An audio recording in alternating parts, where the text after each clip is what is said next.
Look.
Let's start setting up. Okay.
Hello everybody and welcome to Filbert Flies. It's been a while. I'm Filbert and this afternoon we are going to be simulating JetBlue Flight 710 from Dallas-Fort Worth to New York JFK. Flight time's about 3 hours long. We're parked up here at gate Echo 10 at Dallas-Fort Worth, and those of you who were with me last time will notice that I have managed finally to actually install the USA World Update, so we do have the custom modelled Dallas-Fort Worth airport. Anyway, we've got the jetway connected, we've got the aircraft powered up, so let's get on board and start setting up. Right, so the first thing we want to do is set up our overhead panel. You'll notice that we're on external power, we've got the battery switches turned on, and we've got our ADIRs aligned I should say now. So we'll just extinguish all the remaining white lights by turning on the fuel pumps, turning on the crew oxygen supply, arming the emergency exit lights, and because we are fully fueled up, we'll turn the seatbelt sign on and switch the no smoking sign to auto to get ready for boarding. And we'll start setting up the MCDU. As ever, I have planned this flight in SimBrief and imported it via the world map screen, so we should have most of the information we need already in here. And as you can see, we've got our from and to airports set up in the init A page. Our flight number is not correct, so we'll put that in. JBU710.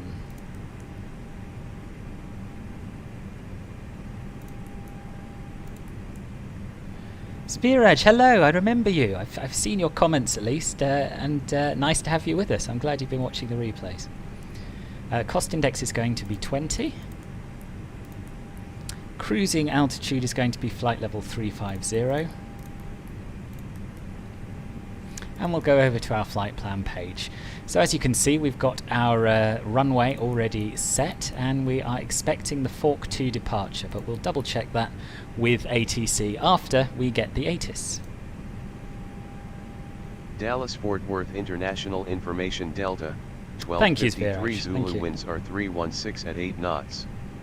Visibility 10 miles. Skies clear.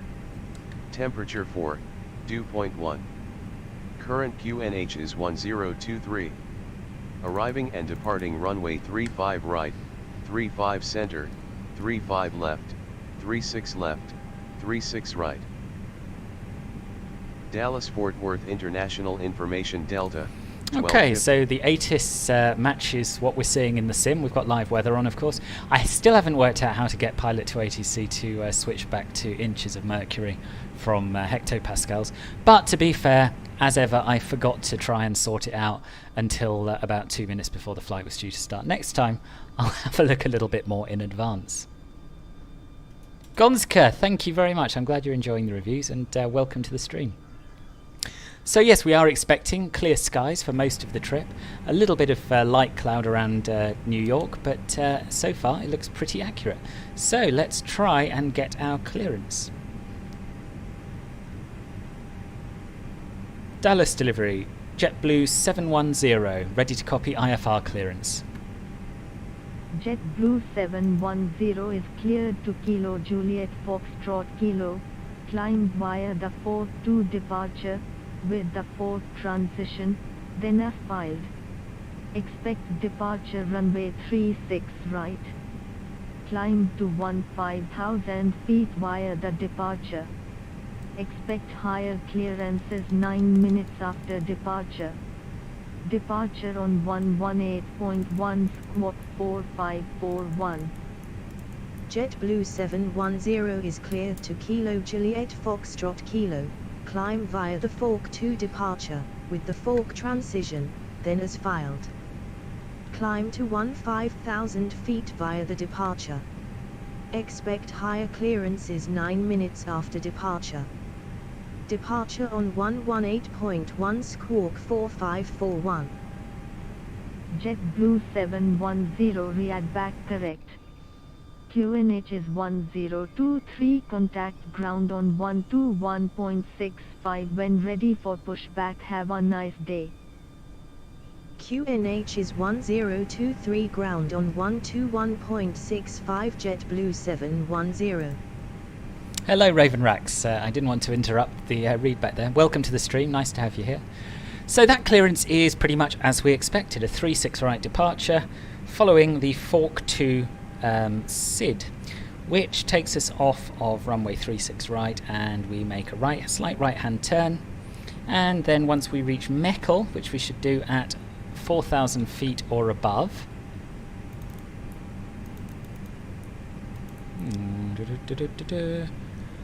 okay, maybe we don't quite have the departure programmed in. 431 right. Ah, no, that is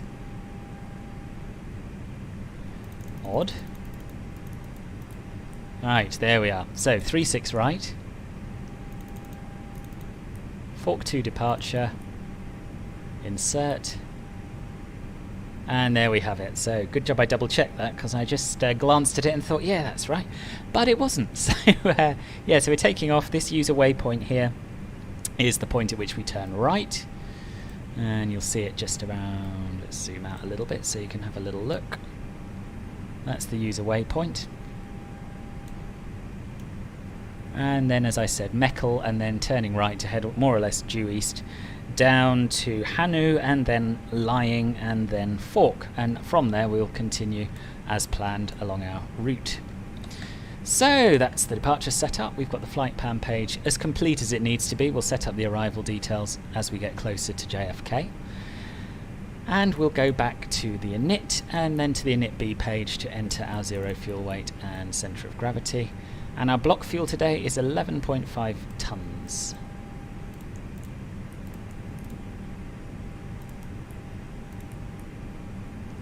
Over now to the performance page. The security and safety check are all done. Are we good to start boarding? Yes, you can start boarding. Okay. As I was saying, V-speeds I've calculated. Hello, William. Nice to see you. Welcome to the stream. V-speeds I calculated earlier on, so I'll input those now. V1 is 143. Our rotation speed is 158. And V2 is 159. Transition altitude is going to be 18,000 feet, as it is for the whole of the US. And I'll just check the SID to see if there's any particular climb performance that we need. 36 right, climb to intercept, blah blah blah. At or above 4,000. Okay. Nothing specific about acceleration altitudes.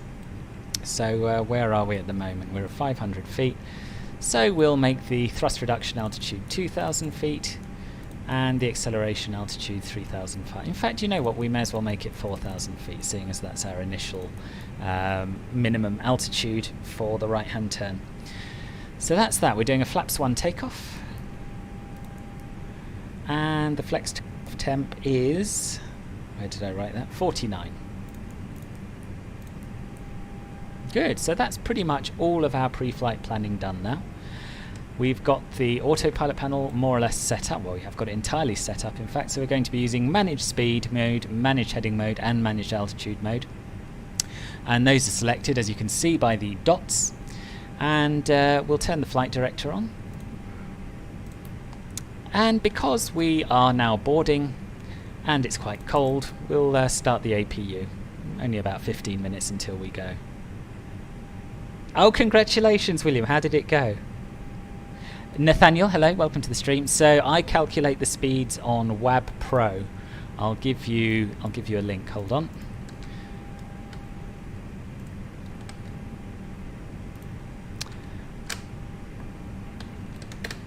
So yes, if you go to that link, then you can input your origin ICAO code. It'll fetch the METAR. Then all you need to do is put in your takeoff weight and select your runway. Change the settings on flaps, packs and anti-ice, etc. Press calculate and it'll give you V-speeds. So APU master switch is on.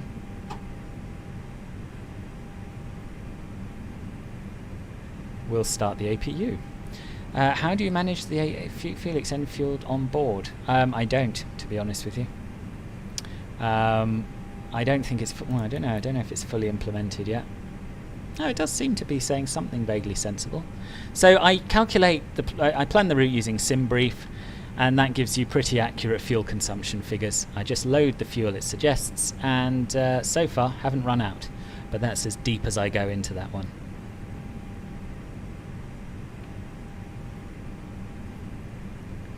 Oh, I'm glad it went well, William, and got more all of this week and half of next week. Oh, well, you're nearly there then.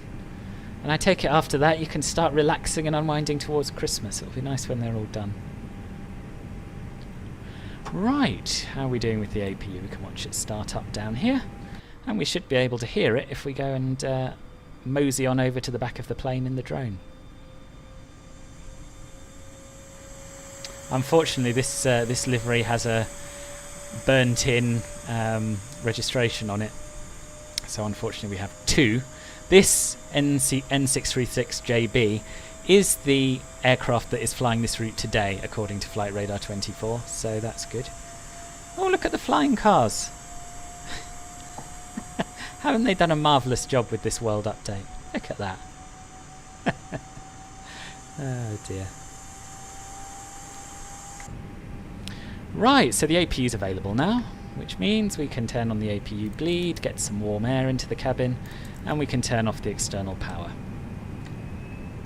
So we are scheduled to depart at 0640 Zulu, so that's in about 10 minutes. Sorry, not 0640, 1840 Zulu. So we'll run the before start checklist down to the line, and we'll hurry flight crew A320 along with the pre-flight event so we can get underway on time. Before start checklist. Cockpit prep. Completed. Completed. Gear pins and covers. Removed. Signs. On and auto. Adheres. Nav. Fuel quantity. Set. Takeoff data. Set. Baro ref. 3022. Set. 3022. Set. Down to the line. After Christmas, no schoolwork whatsoever. Good. Oh, after the exams, excellent. Oh yes, quite right. Between the mocks and Christmas, there's no sense doing any work at all. Hi guys, here's the load sheet for you. Thanks. No problem. Have a safe flight. After Christmas, when you said after Christmas, I was a little bit worried because that kind of suggested you weren't going to be doing any work for your GCSEs, which would be a bit of a waste. But no, certainly after the exams. Hello, Senior Squadron Leader. Long time no see. Nice to see you. Items under the seat in front of you to provide more room for larger items in our overhead compartments. If you need assistance, contact a flight attendant.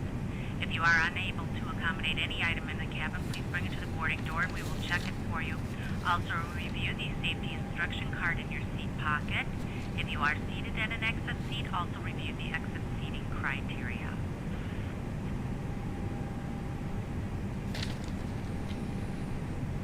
Right, so all we can do now really is wait for boarding to complete. Hopefully it'll end a little bit quicker, and then we can push back and get underway. I guess in the interim we could have a little look around the airport. We won't go too far away from the aircraft, but I haven't seen a great deal of Dallas-Fort Worth in the sim, and I've never been there in real life. So these are the E gates. Let me just compare this with my chart. I'm not sure if this is known as Terminal E or if it's one big terminal with different sets of gates on it, different satellite piers. But you know, it's pretty good. It's a SOBO quality. We've seen the flying cars. I'm sure there are other little anomalies, but we've got a little bit of transparent glass here, which is nice. We've got some decent 3D cars on the car parks, in the multi-story car parks, or I suppose parking lots, being in the US. We've got an elevated roadway that the cars are actually driving along, so you know, there's it's not bad, is it? It's not bad. Just feels a little bit clean and sterile, but I think that's the case with most of these SOBO airports.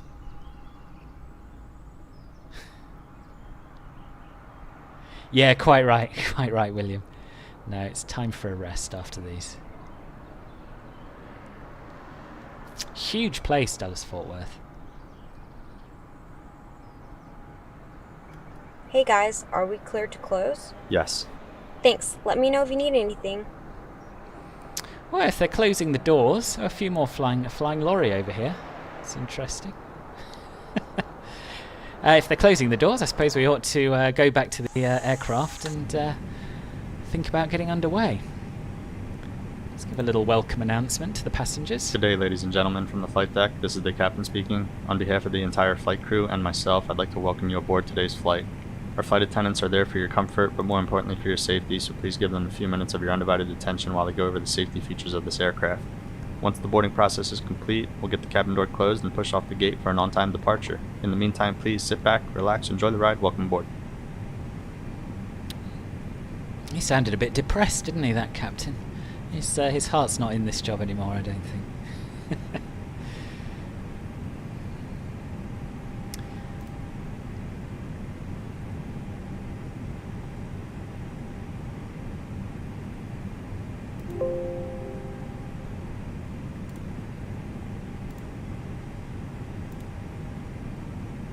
So for those of you who aren't aware what all of this peripheral stuff that's going on is, I'm using Flight Crew A320 for the first officer and for the announcements, and I'll also be using Pushback Express to get us pushed back away from the gate. So as you can see, the door's now closed, the jetway's disconnected. So once we've got our push and start clearance, we can complete the before start checklist and get underway. JetBlue 710 requests pushback and engine start. JetBlue 710 pushback and engine start approved. Pushback and engine start approved. JetBlue 710. So because we're about to move the aircraft, we'll put the beacon on, make sure the thrust levers are idle, which they were, but my throttle on my joystick wasn't, and we'll complete the before start checklist. Nathaniel, yes, in my view, it's very much worth it. Yep, it's good. It's a good product. Below the line. Windows and doors. Closed. Closed. Beacon. On. Thrust levers. Idle. Parking brake. On. Before start checklist complete.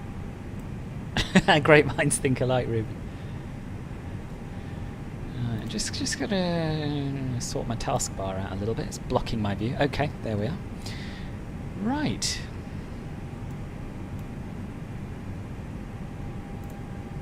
Cockpit to ground. Go ahead, flight deck. We are ready for pushback and engine start. Roger. Release the parking brakes, please. Parking brakes released. Pushing back. Ian Colton, thank you very much for subscribing. Welcome to the stream and the channel.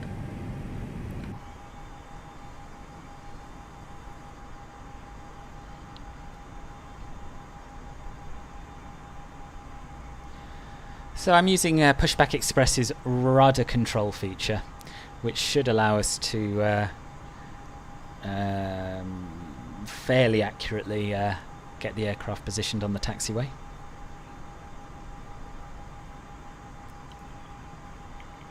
But yeah, going back to Flight Crew A320, I've used FS2 Crew's products for a number of years in various sims, and it just adds such a level of realism. I struggle to fly aircraft without it now. You are clear behind, and you can start your engines at your discretion. I can't do this and start the engines, so we'll start the engines once we are on the taxiway and push back.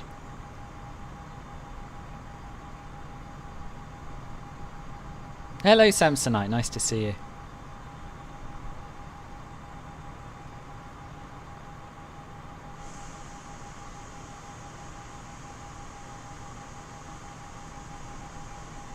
And I started that turn slightly too late, I feel.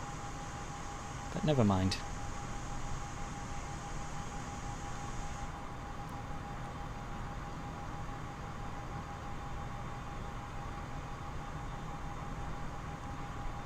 The beauty of rudder control is that you can adjust and correct. One day we'll have GSX, which will allow us to push back without getting involved, which is what I really want to do.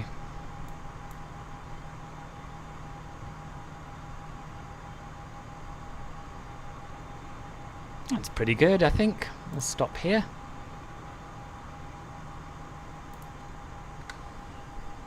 Pushback complete. Set parking brakes, please. Parking brake set.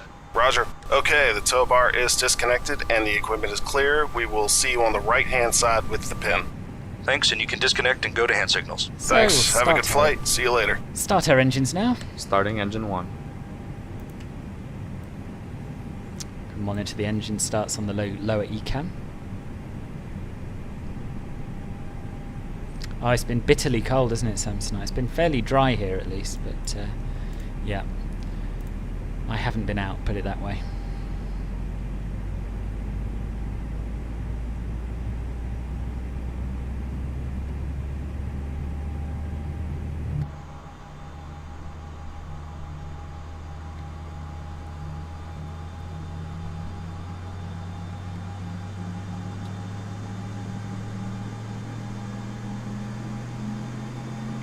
Have you been at work today, Samsonite?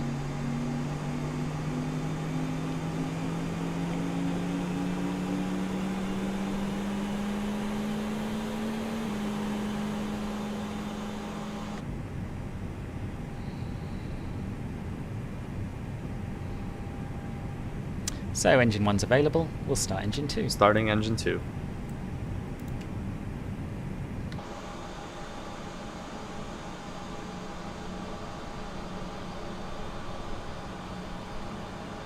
Once again, ladies and gentlemen, welcome on board our flight today. This is the lead flight attendant speaking.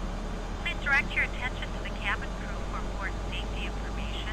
There is an instruction card in your seat pocket that illustrates the safety equipment on this aircraft. Oh good, at least you don't have to work in it. Hello Melon Coaster, nice to see you. Welcome to the stream. Information signs and posted placards. Fasten your seatbelt by inserting the metal tip into the buckle. Tighten by pulling on the belt. To release your seatbelt, slip the metal flap on the buckle. It is our policy that you keep your seatbelt fastened at all times while seated. Doors are clearly marked with exit signs and instructions for door operation. Each door is equipped with an escape slide. Locate the exit nearest you. So engine 2's online. Engine mode selector back to normal. In an emergency, lights will illuminate Turn off the APU bleed, turn off the master switch, and we'll set the nose light to taxi, seeing as the ground crew are clear. And now we can run the after start checklist. After start checklist. And as you'll see, co-pilot sets the flaps. Set. ECAM status. Checked. Pitch trim. Pitch trim I haven't set, we want that to be at 23%. Bottom cushion may be used as a flotation device. Pull up and remove the cushion. Upon exiting the aircraft, It's impossible to see the numbers unless you turn the backlighting on, so we'll do that. Smoking is not permitted in the cabin or lavatory. Right, there we are, 25%. Reading light buttons are located above your It's seat. about 23, I would say.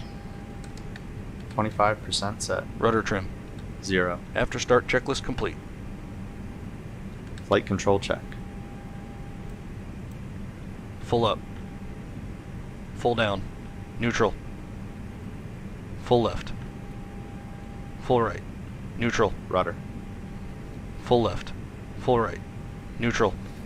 And now the co-pilot will do his flight control checks.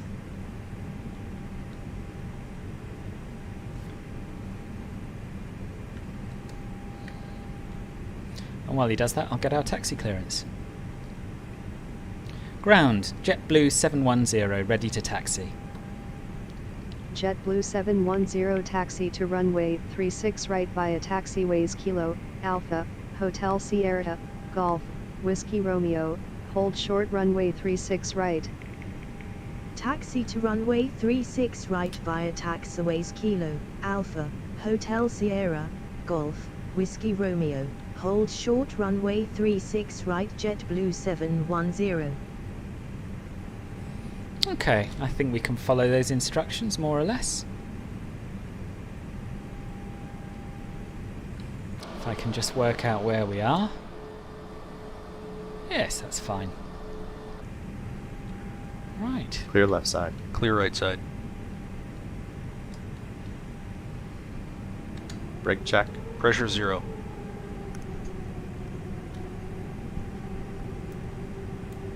And as we taxi, we'll set our auto brake to max. Test our takeoff config. And as we get a little bit closer, we'll start our before takeoff checklist.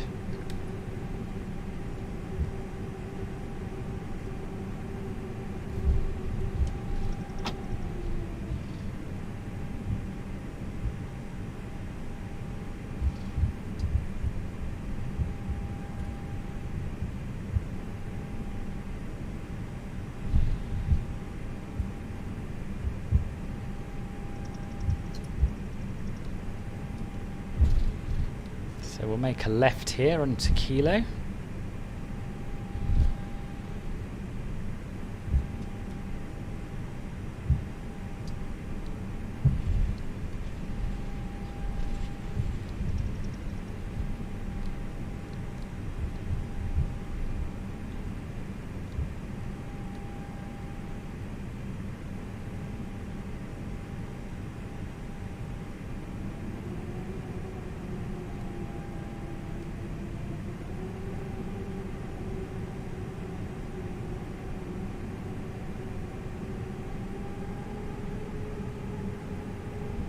So I updated the fly-by-wire mod this morning.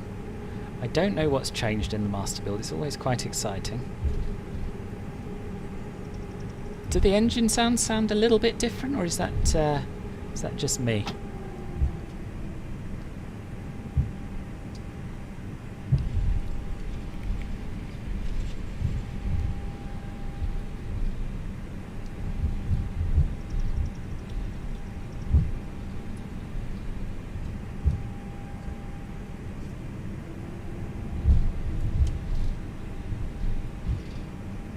So we'll, oops, this is my track IR playing up. Ding the cabin crew. Cabin crew seats for takeoff, please. Lock the cockpit door. Turn our transponder to TARA. It's interesting, can't seem to click the switch. Oh well, let's concentrate on the taxi.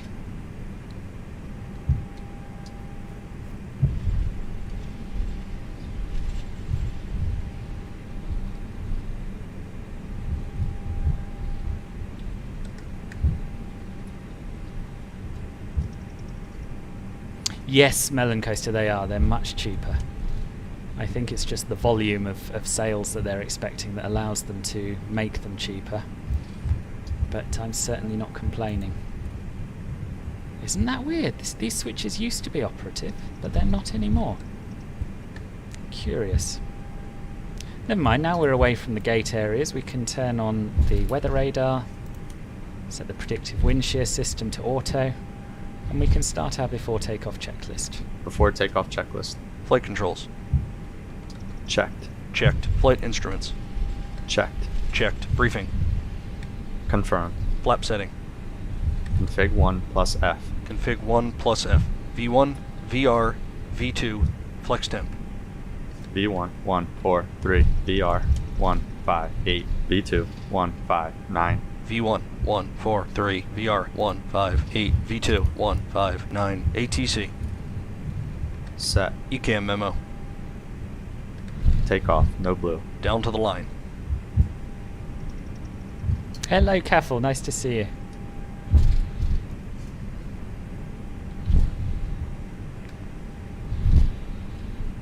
So now we want to take Hotel Sierra, which should be the second of the taxiways on our left.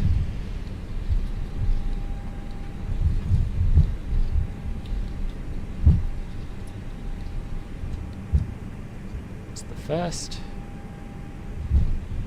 There are sort of 4 parallel taxiways here, which I assume are to do with queuing up traffic for departure.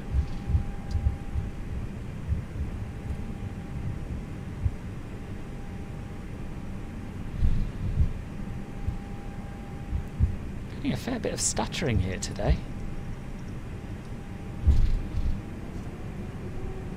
Yes, it is. Yes, so far so good.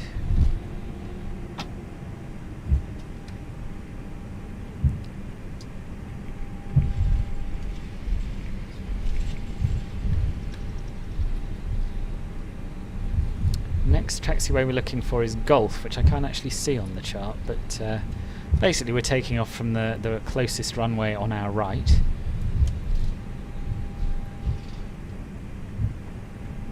I presume this is Golf at the end here.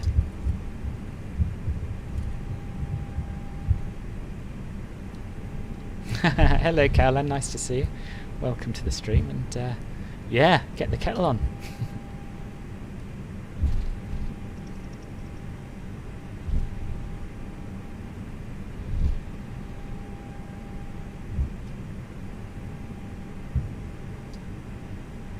Yes, Twitch is better for the streams, I feel.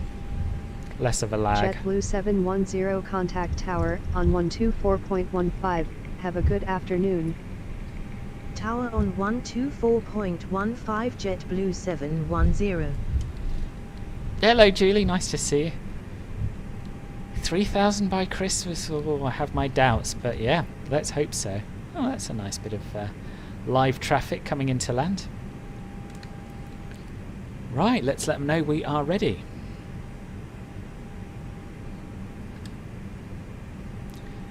Tower, JetBlue 710, ready for departure, runway 36 right. JetBlue 710, hold short for traffic on final runway 36 right.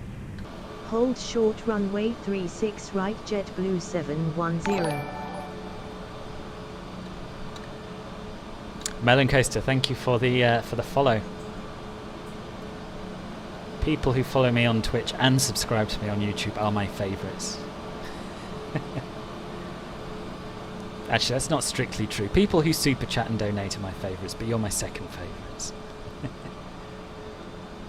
So let's have a look out for this traffic on final. I don't see anything. They could have been talking about the aircraft that just landed.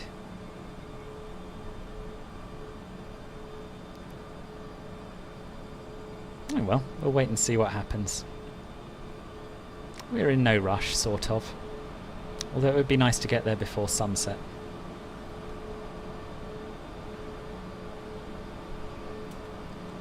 What am I looking at here, Kath? Is that Christmas? It's very small on my screen. You might have to audio describe the emoji thing or the picture for me.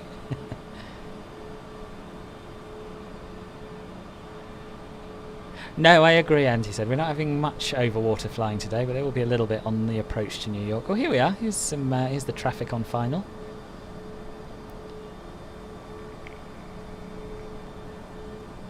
Oh, is it an elf? A Christmas elf? Very nice. Oh, right.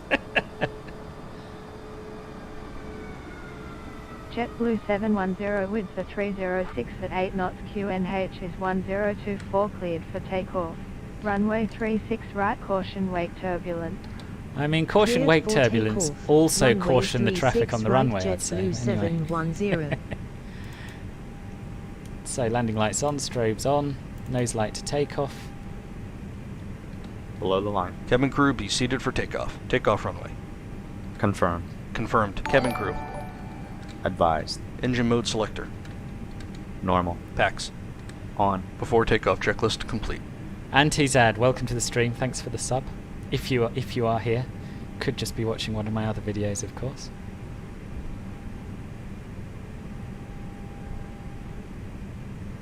Still, by the time we've taxied into position, that other aircraft should have vacated the runway.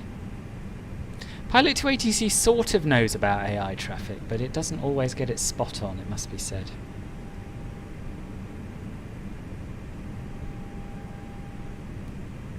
Okay, everyone set? Ready. Ready. Take off.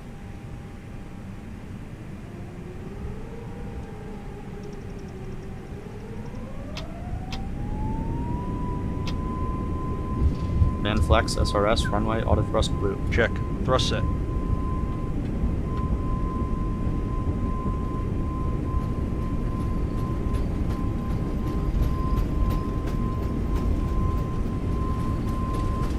.100 knots. Check.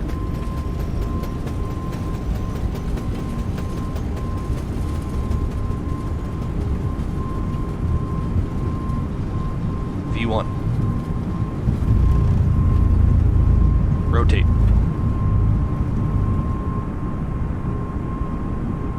Positive climb.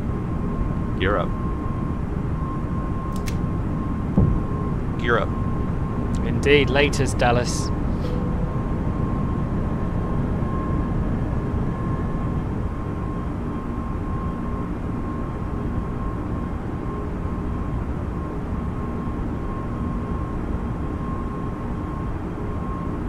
I'll put the autopilot on so we can have a look outside. AP1. Check.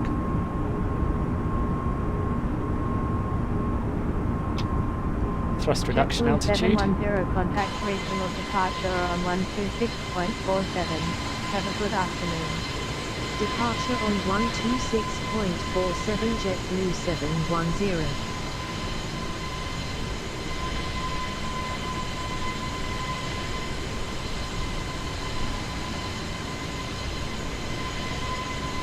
Departure JetBlue 710 climbing to 15,000 feet.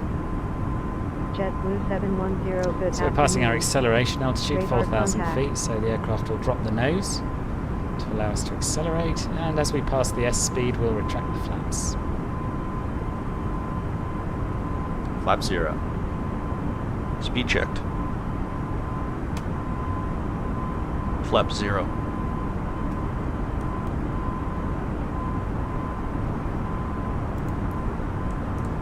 And we're actually limited to flight to 240 knots until we make this right turn here, according to the SID. Have they fixed the AI traffic? Not completely, no. The AI traffic works. There's a lot more of it here in the States than there is in Europe. Still generic planes and liveries and that sort of thing. US airports are insane, and so are US cities. It's just built up area as far as the eye can see.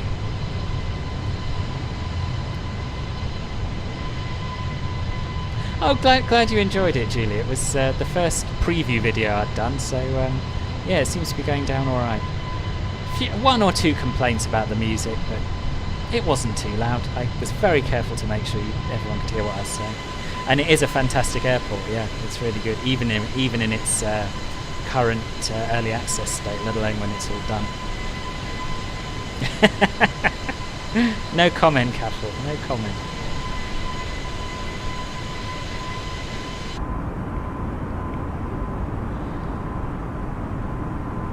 Let me just consult my departure chart, make sure we're clear of that speed restriction. Yep, we are. So we can go back to managed airspeed mode. And we can accelerate beyond 250 knots as we're passing 10,000 feet. We can also turn off the landing lights. And we can turn off, yeah, that's already off, turn off the runway turn off lights. Copa Pete, thank you for the follow. Welcome to the stream.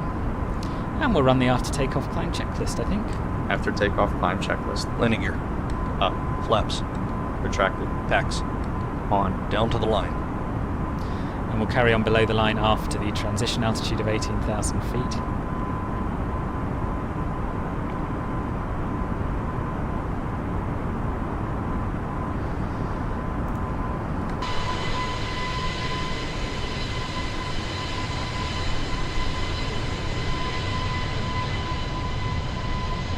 Lovely weather for a bit of sightseeing on the way.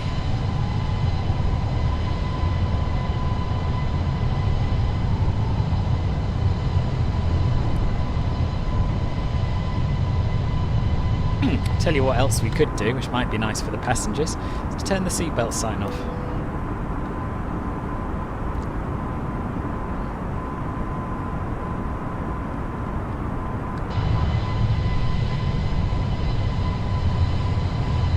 JetBlue 710, climb and maintain flight level 230. Climb and maintain flight level 230 JetBlue 710.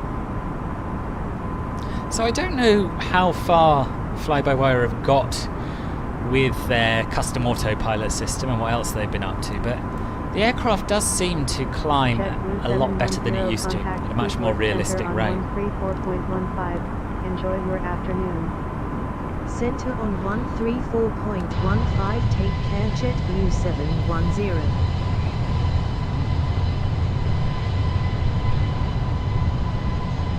Center JetBlue 710 climbing to flight level 230. JetBlue 710, good afternoon. Radar contact.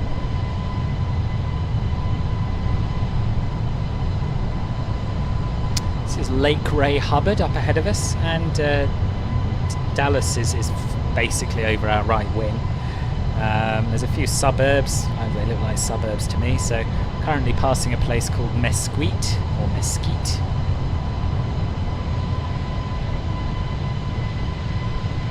Once we're up at our cruising flight level, I'll tell you a little bit more about our routing today.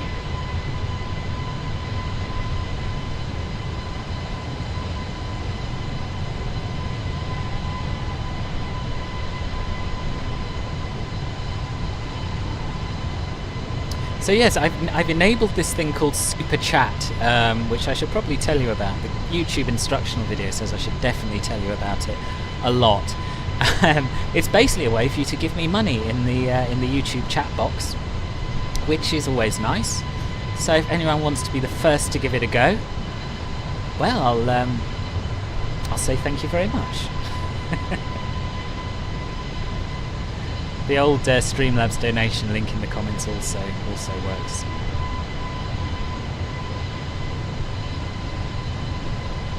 So we're just coming towards the end of our SID now. Coming to Hanu, and then we'll make a left turn to Fork. Yes, I read that, Caffel. Yeah, that was very nice to see. Seems that Asobo are working with these freeware developers a bit more now. They say they're working with what are they called? The people who do the citation mod. I can't remember their names, but anyway, that's another fantastic piece of work if you haven't tried it out. Makes the citation JetBlue fly a lot better. 710 contact FT Worth Center on 132.85. Have a good afternoon. Don't worry, William. That's absolutely fine. JetBlue 710. So we have passed the transition altitude, so we'll set pressure to standard. Set standard. Standard. Cross check. Passing flight level 213. To flight level 230. JetBlue 710, good afternoon. Now check. Radar contact. Below the line. Barrel ref. Standard set. Standard set. After takeoff checklist complete. Awesome. So they're holding us at flight level 230. I'm not entirely sure why. Because there are no restrictions given on the SID. But you know, we'll listen to them.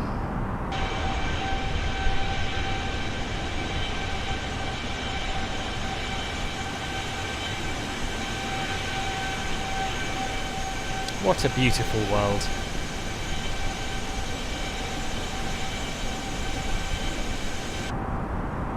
Now one thing I keep meaning to do... Climb and maintain flight level 230.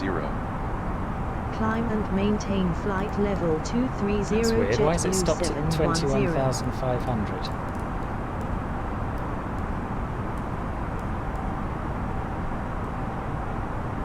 I'm just going to investigate this. I wonder if it's in... Is it a restriction in there? No. What about if we tell it to do that in selected altitude mode? JetBlue 710 expedite climb to flight level 230. So I messed things up a little bit by not switching to standard pressure early enough, I think. But anyway, we're on the climb again.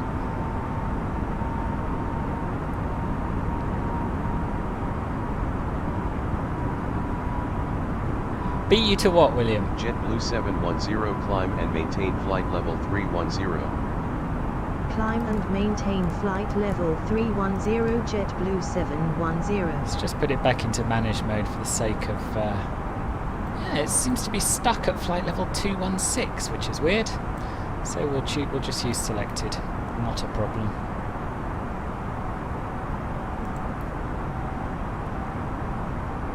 Hope the A320X gets as good or even better than the JBU737. Yeah, I've never ever flown the JBU737 because I've never really been into X-Plane. Philip Bartz, welcome to the stream. Thank you for the sub. But yes, I've heard very, very good things about it. Very good things. My yardstick is the FS Labs A320 from P3D. If it gets as good as that, that will blow my mind.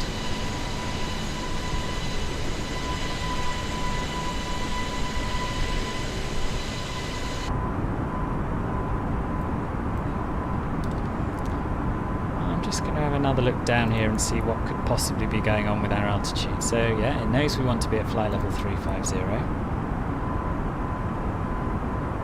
Oh, it does have some restrictions in here. I wonder if we can clear them.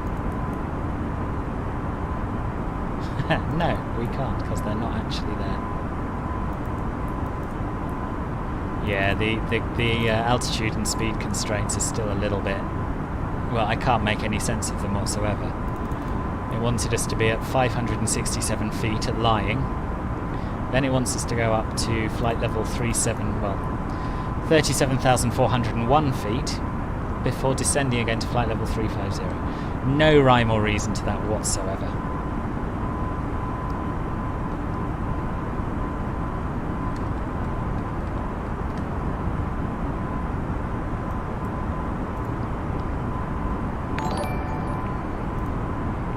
Green Tog, thank you for the sub, welcome to the stream. Nice to have you here.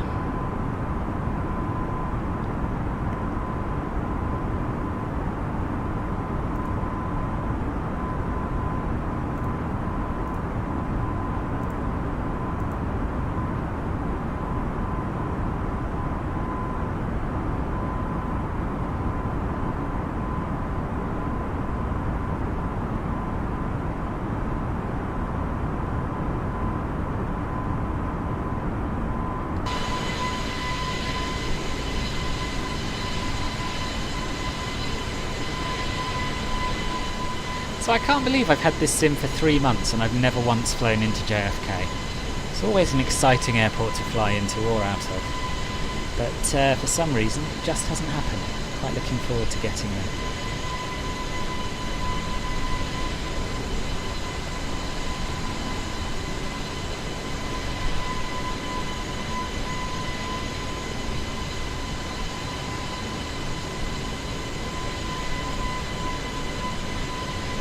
So Pilot 280C is predicting we have 3 hours and 5 minutes left to run, but I would expect that to go down once we reach our cruising altitude, because that seems unusually long for this flight.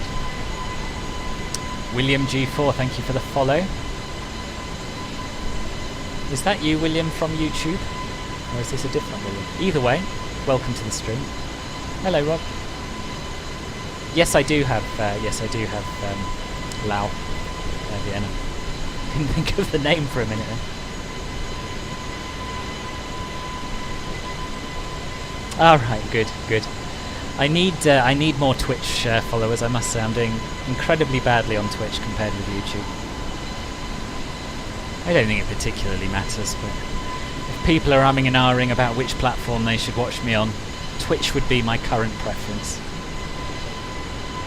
And yeah, there is also much less of a lag than with YouTube.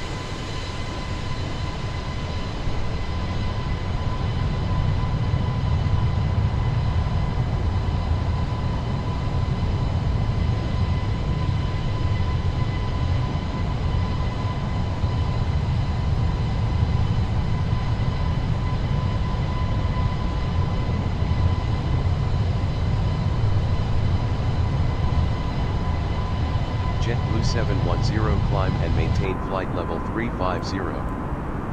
Climb and maintain flight level 350 JetBlue 710. I know who you are, Rob. I know who you are. I look forward to the news. Ladies and gentlemen, in just a few moments we'll begin our meal service for the flight. Please refer to the menu given to you on boarding for the 2 meal choices and your beverage choices available. We request that you keep the aisle clear to assist the flight attendants to serve you efficiently and also for your own safety. Thank you. No, there isn't Melon Coaster. Last I heard, they were expecting it to be released towards the end of next year.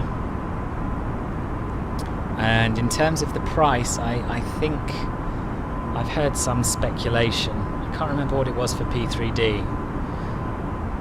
I'm going to guess maybe around about the £150 mark, something like that. Depends if they lower their prices like the scenery developers have for MSFS. I hope they do. But it is, in the grand scheme of things, a fairly niche product. Why can't I switch this to TARA? I want to, because that would get rid of the TCAS standby memo. Never mind. Pardon me. So where's everyone been flying lately? Any particularly exciting routes you've been doing?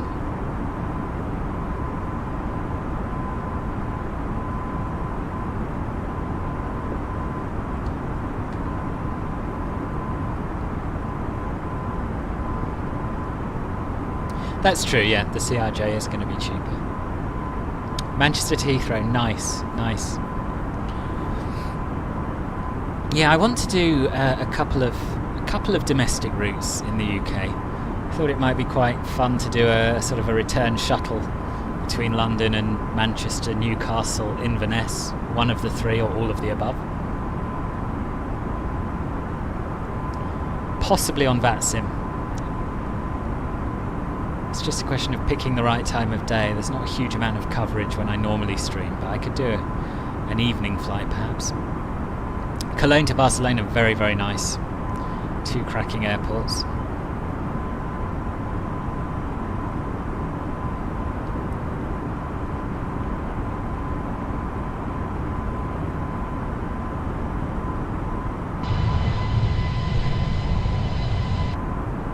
Now I keep meaning to sort out some custom wing views, because I know people like that sort of thing, but I've just spent basically all of my free time reviewing airports lately, and I haven't had time for anything else.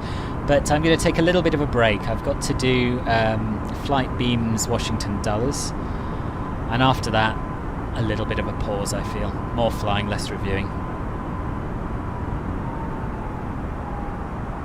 Ooh, Reykjavik. I've never actually flown there. This is another example of me missing out on all these beautiful parts of the world because I refuse to fly to default airports. No, I still don't have custom wing views.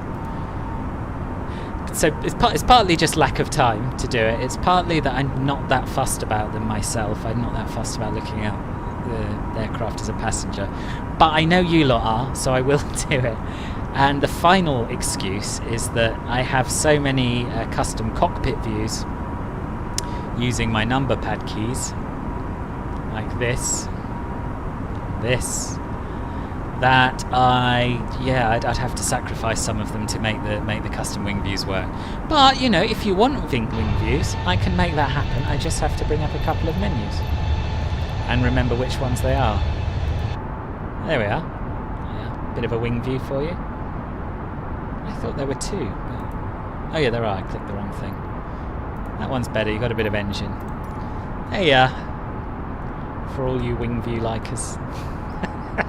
I call it a wing view. Of course, you can't actually see the wing, but you got a bit of engine there. Yes, I do have the USA update now. Yeah. Oh, isn't it, William?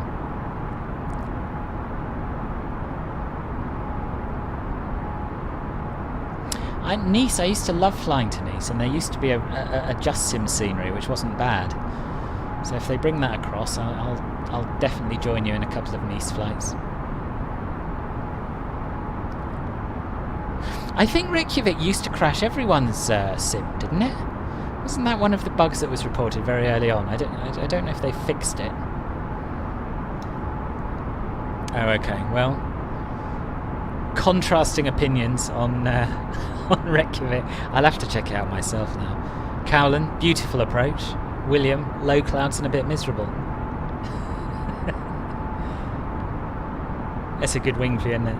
Good wing view. I'm going to show you the other one again. Hey, look at that. Actual wing in this one.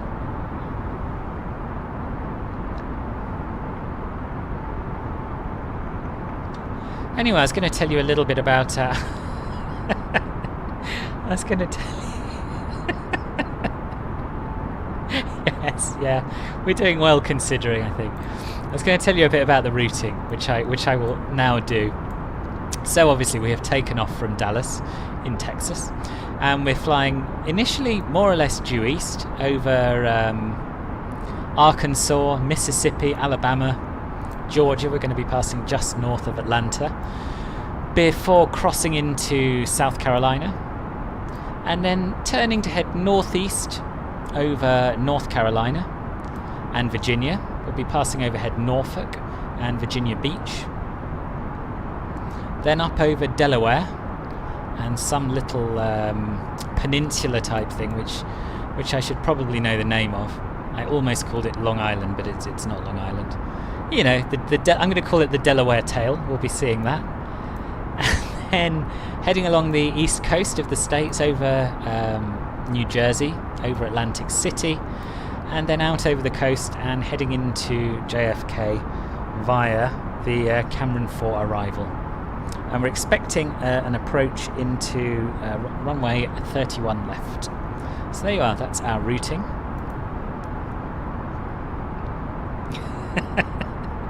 You tickled me as well, William. Yes, you could be right, Calvin, you could be right. I'm very excited about MK Studios Dublin. It's been promised for a long time. I want it to come across now. I used to fly there a lot in Prepared. Island was broken for you to... oh, okay. Oh, there you are. Good tip. JetBlue 710 contact FT Worth Center on 123.9 or 2. Have a good afternoon. Rich Jury, thank you for the sub. Welcome to the stream, assuming you're here.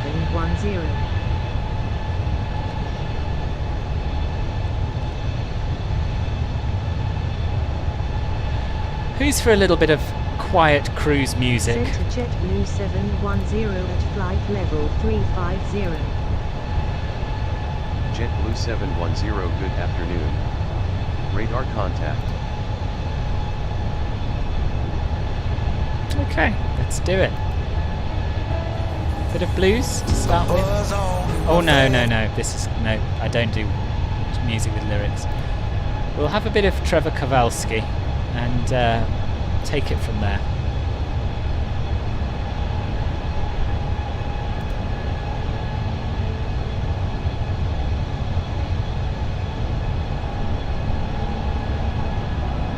I knew what you meant, Caffel. Well, first of all, I thought you meant Ireland, but then I realised we weren't talking about crashes in Ireland, and then I realised.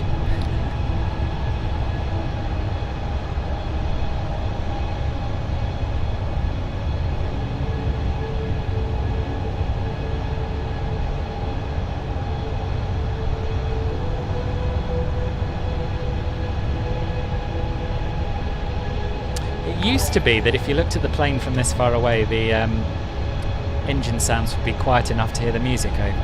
But that's no longer the case, which is probably more realistic, but not ideal. Jack the Lad, welcome to the stream. Thank you for the follow.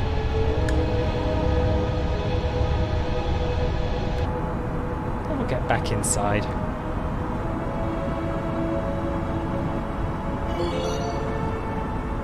Oh, thank you, Jack. Julie Bell, that's really kind of you. Thank you for the donation. Loved all your airport reviews as well as all the live stream flights. A little something to help buy your next airport for review. Hopefully the creators will give you them free for review soon. Free ads for them. And that's much appreciated, Julie, but now I feel slightly bad because I do have to say most developers are giving me free press copies of the airports. But this is still a fantastic donation, and I will put it towards either my new graphics card or my flying lessons, which I intend to do post-COVID, so thank you again. Yes, and Jack, as I was saying, thank you very much for the sub and the follow.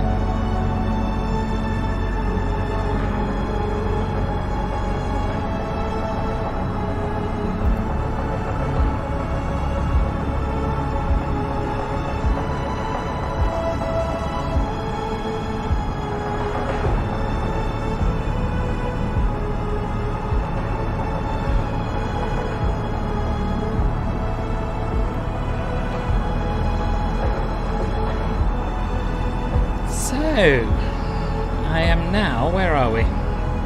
So we are just clear of the departure route. We have got Shreveport to our right. It's weird. when I was doing my bimbles around Britain, the Welsh leg, and I was struggling to pronounce the names, I thought that was fair enough because I don't speak Welsh. But now when I'm in the States, there are places that are written in English that I also have no idea how to pronounce. Could be Shreveport. I think it's probably Shreveport.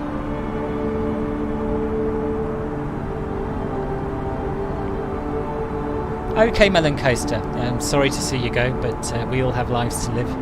Thank you for the good wishes and hope to see you again.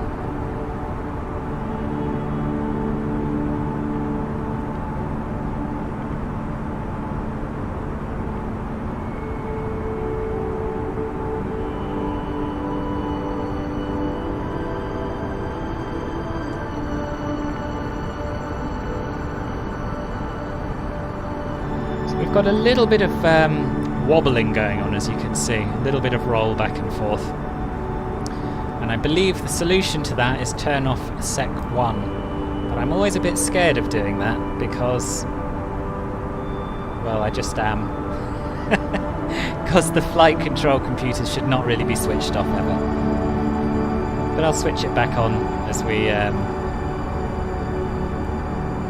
start our descent.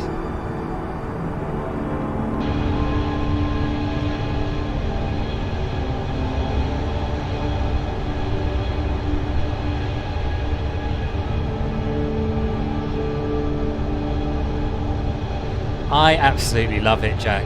I've had every version of Microsoft Flight Simulator since Flight Sim for Windows 95, and sure, this has a lot of problems with it. It's buggy still.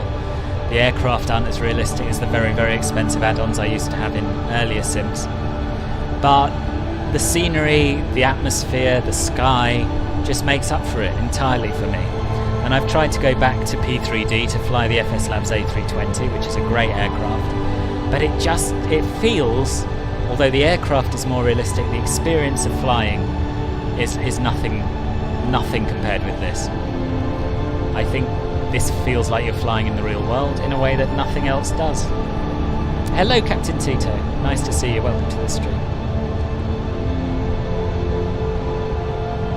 How are you finding it, Jack? Do you have it? I presume you do if you're excited for the UK scenery upgrade. Yeah, I think I started Bimbles Around Britain, my VFR tour, slightly too early. Might have to redo some of the best legs once the scenery updates out. Be interesting to compare some of the mountains, for sure.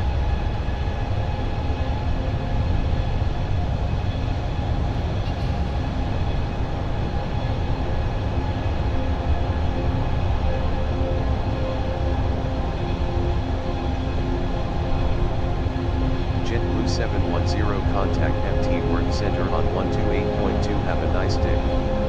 Center on 128.2 JetBlue 710. Yeah, it's a really nice scenery, that Dundee, isn't it? It's one of Orbex's best. Center JetBlue 710 at flight level 350. JetBlue 710, good afternoon. I also suspect, I don't know Dundee contact. well, but I suspect it looks rather more pretty in the sim than it does in the real world. Although the Tate Bridge is pretty spectacular in both.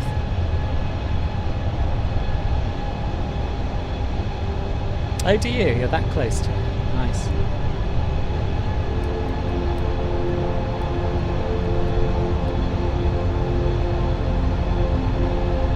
Yeah, that airport made me long for an ATR 42 for the sim, so that I could do some real world routes out of there.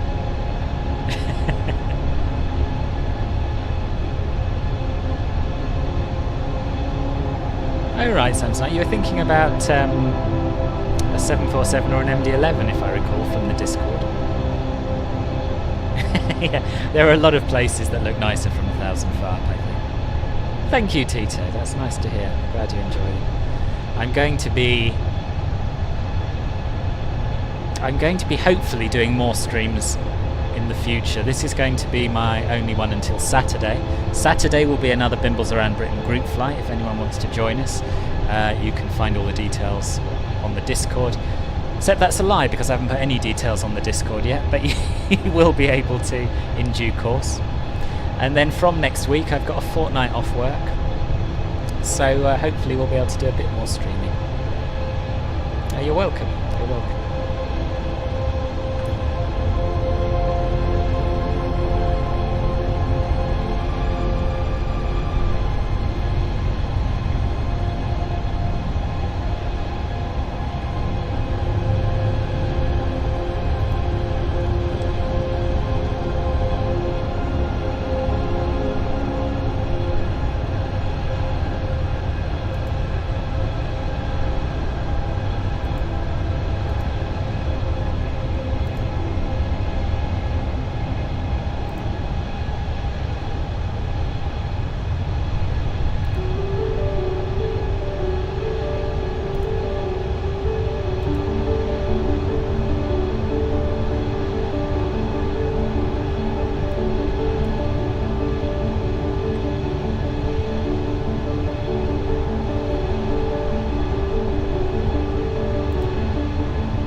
Oh, that's weird. The super chat notifications aren't working. Don't know why.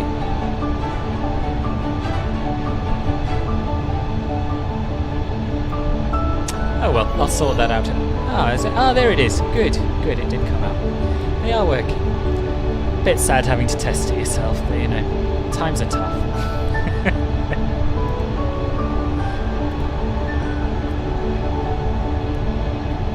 They have so many from big to small. Yeah, do you collect model planes then?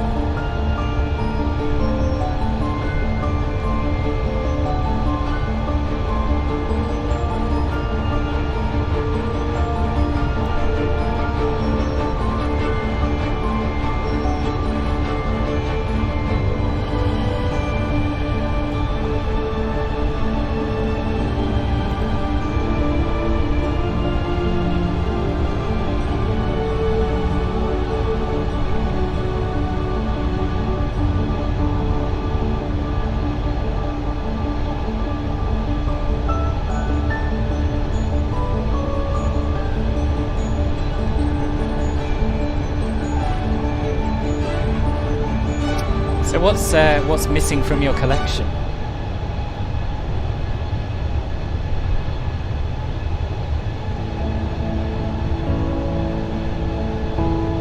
This is El Dorado down below us now, if anyone's interested. One of many, I believe.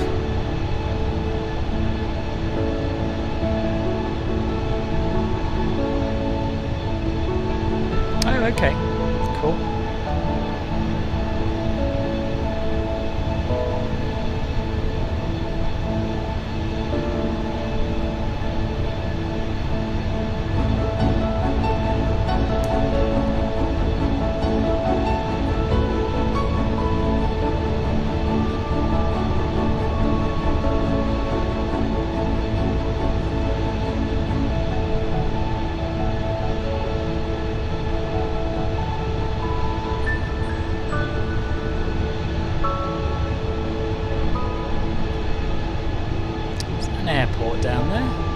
Waterway. It's hard to tell. I think it's a lake of some sort.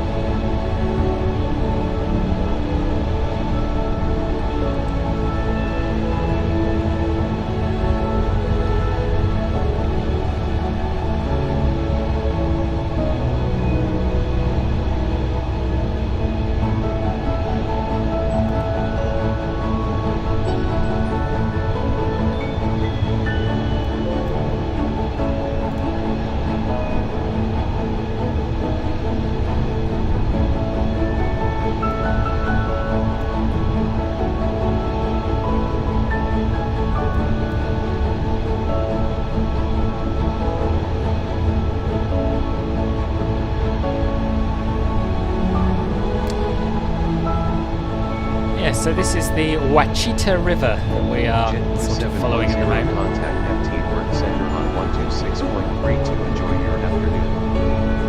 Center on 126.32 JetBlue 710.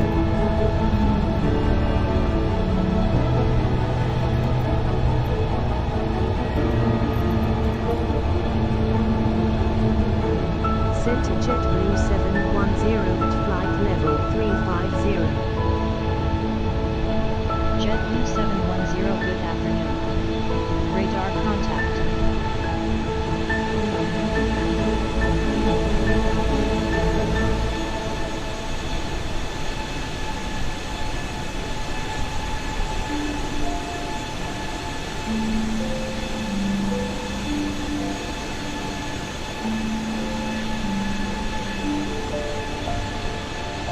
Welcome back, William. Have you already told me where you're flying? I can't remember. Tell me again. Where are you off to? And where are you taking off from?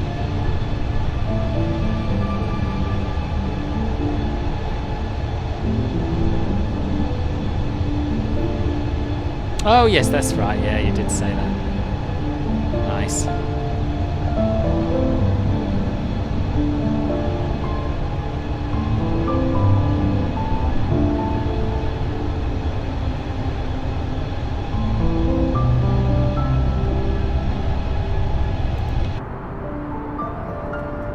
Yeah, a little bit more wing for you. Hello, Jason. Nice to see you. Jason, don't get cross. I haven't done my custom wing views still, I'm afraid. I've just been reviewing, and I just haven't had time. That's all right. Don't worry. Don't worry. Nice of you to pop in.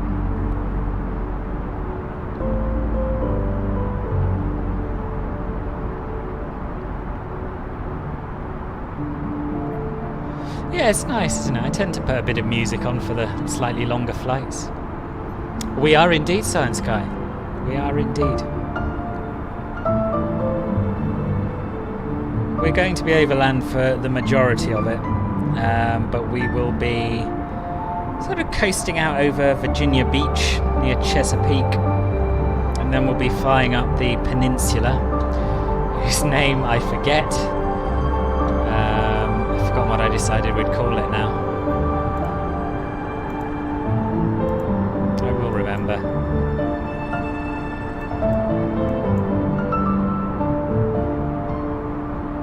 Yes, that's right. The new we'll be flying over the Delaware Tail. That's where we'll be flying, and then up over Atlantic City. So we'll be flying along the coast, and then out nearer Stafford, actually, and approaching New York over the water.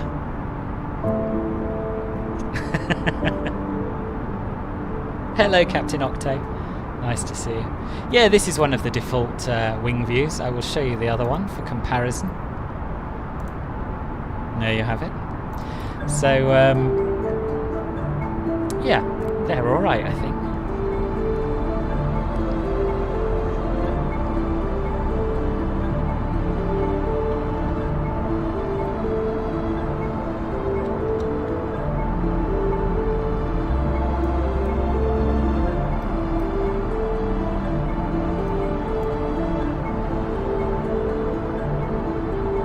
I'm going to have to look up what this peninsula on Delaware is called, because it's the only way to combat ignorance, you know?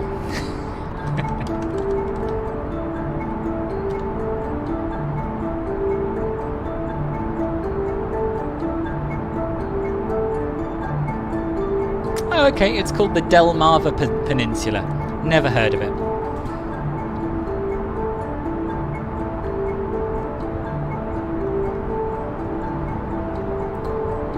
Oh, do you? Do you? I don't know why I always assumed you lived in the UK. But, yeah, good. Let me just consult my map and re-familiarise myself with where Pennsylvania is. Honestly, my knowledge of US geography is shocking.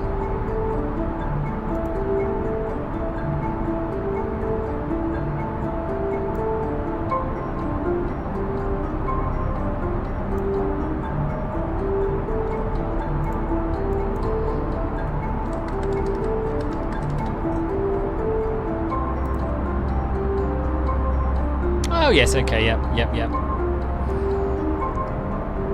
I see it.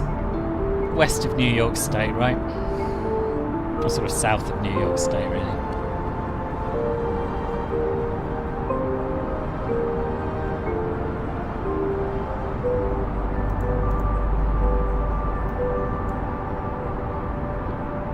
So we'll be sort of skirting around the edge of Pennsylvania. We'll be going over New Jersey, and then over Connecticut and Massachusetts.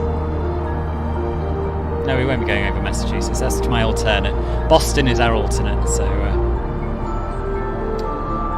we'll only end up there if things go wrong.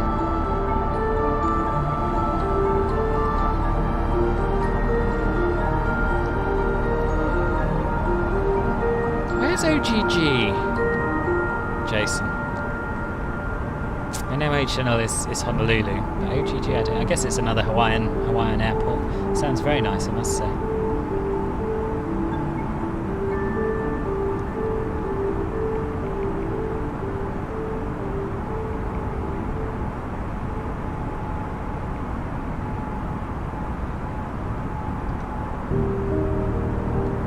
Alright, it's a pretty good collection, Samsonite.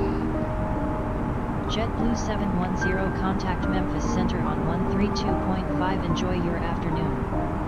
Center on 132.5 JetBlue 710. Maui, right. Center JetBlue 710. Yes, I'm off till, I'm doing nights Thursday, Friday. And then I'm off for 2 weeks. 710, good till, in fact, more than 2 weeks, till the 28th. So I'm hoping to do a lot more flying as well. Both streams and maybe even just flying just for the hell of it.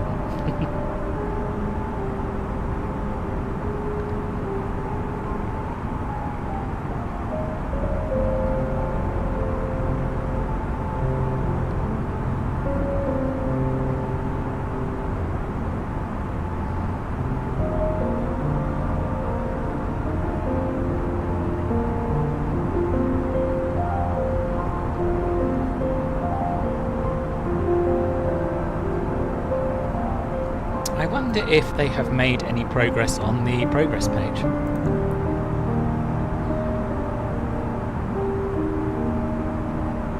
It's giving us an optimal altitude. I don't believe that to be the case though, we're quite heavy today. 380 seems a little high. And do we have an ETA? And does it make any sense? Well, these have been getting better and better all the time. So we're on our way to SQS. Gee, they're at 1943 Zulu. Does that make sense? No. Oh, actually, yes. It must be. I thought it was 1837, but yeah, 1937, 1943 sounds about right. Which means we can probably rely a little bit on this to be accurate as well. 2152 arrival in JFK. Let me compare that with what Pilot to ATC says. Reckons we've got another 2 hours 16 minutes to run.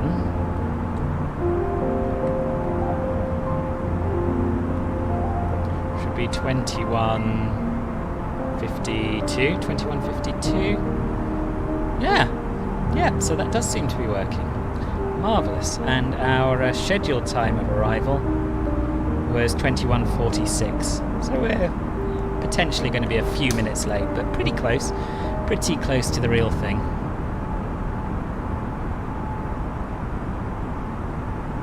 Yeah, I'd be interested to see that, Jason. I got so used to calling you Ollie, and then I got so used to calling you Jason, and now I'm switching between them, I think.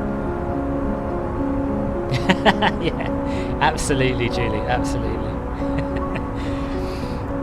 Mossy promised me I'd be a YouTube millionaire by Christmas. That's looking less likely, but yeah, next goal, YouTube millionaire by Christmas 2021. Yes, I'm very excited about not going to work for a long time. Sure.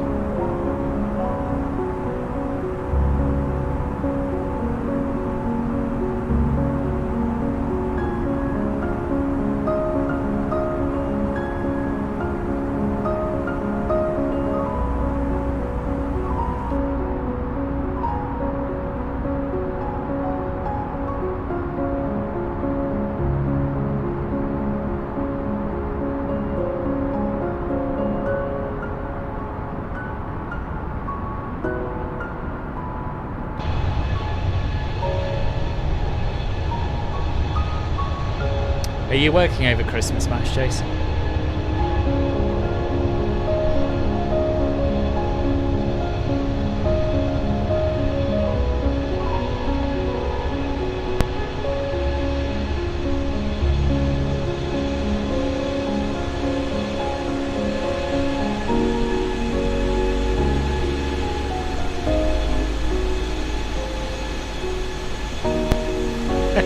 Okay, well, nice to see you, and have a good rest of your shift.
Sorry, I just went to get a Satsuma. Yeah, the JetBlue livery is lovely, isn't it? Very nice. Oh right, interesting. So yeah, that was very exciting when Flight Sim for Windows 95 came out. And yeah, I've had little breaks here and there. Not quite as long as yours. But FS2000 was one of the less stable releases, I seem to remember. 98 worked very well. FS2000 didn't. 2002 was alright. And then, yeah, I think I took a break around then for a few years. Oh, I'm glad you got a bit of time off, Jason. That's good news. And yes, sorry for sucking you back into it, Julie. Worth it, though, I think.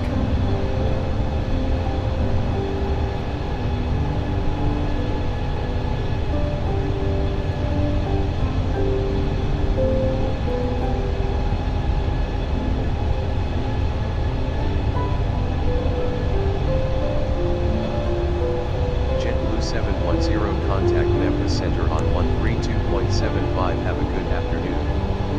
Center on 132.75 JetBlue 710.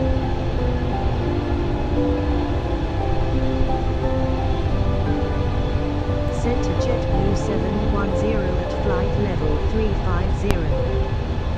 JetBlue 710 good afternoon. Radar contact.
I won't be doing another stream this week. The next live stream will, well, I am sort of Saturday. Saturday will be the next Bimbles Around Britain. So I can't remember if you said you were working this weekend or not, but join us if you can.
Okay, happy landings, William. Don't forget to butter it. See you in a little bit.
Oh wow! Yeah, I was. Well, I've never tried a DOS flight simulator. You did play. Oh, what was it called? Chocks Away. I had an old Acorn computer, and that was probably my first ever flight sim experience. But yeah, it would be fun to see what FS 2000 looks like. There's actually some kind of emulator that has a lot of the old versions of Microsoft Flight Simulator on it. I'm going to see if I can find it.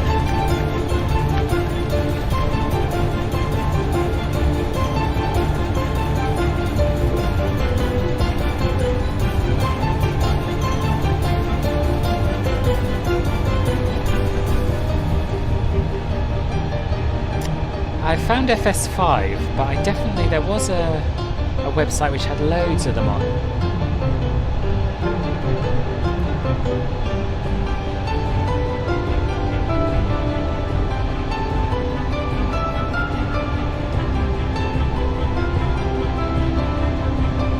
No, I can't find it anymore. But anyway, I'll post a link to Microsoft Flight Simulator 5, which people can run in their browsers if they want to see what things were like back in the early 90s or whenever it was.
I don't know what I'm trying to achieve with these drone shots.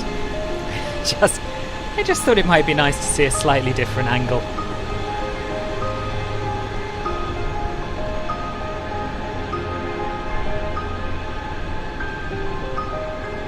But we've done that now. Let's go back up and carry on looking at the scenery.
to a town called Tuscaloosa. Tuscaloosa. Which is not this one that's directly below us, but it's a little way off. Let's see if we can spot it. It should be on the river.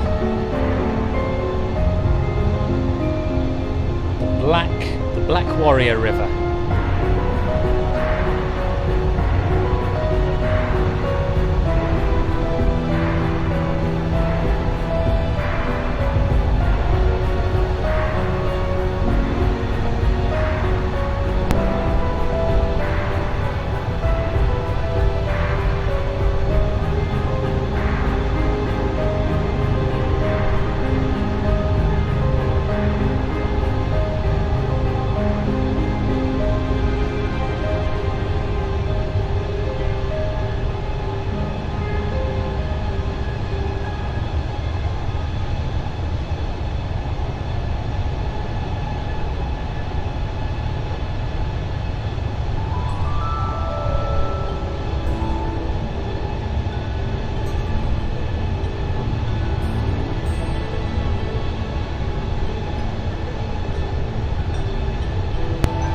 Yeah, I find it quite relaxing too, John. Welcome to the stream, by the way.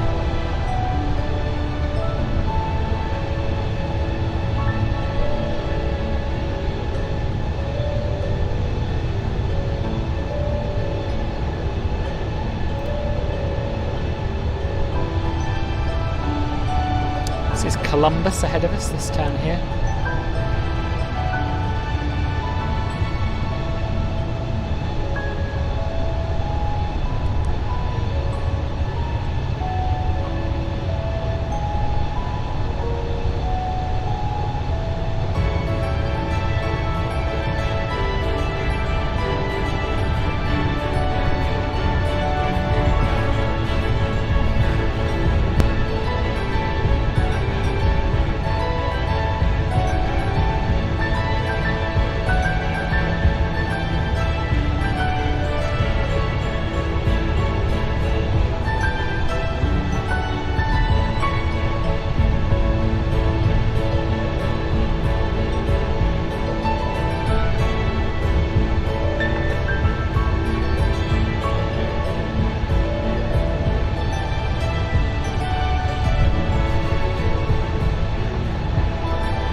Airport below. Is there? Did I miss it? JetBlue 710 contact Memphis Center on 127.1. Enjoy your Oh yes, let me see if I can spot what that is. Hold on. 127.1 JetBlue 710. That's Golden Triangle Regional, KGTR. JetBlue 710, good afternoon. Radar contact.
Let me just check on that Samsonite. I'm not entirely sure where we are at the moment state-wise.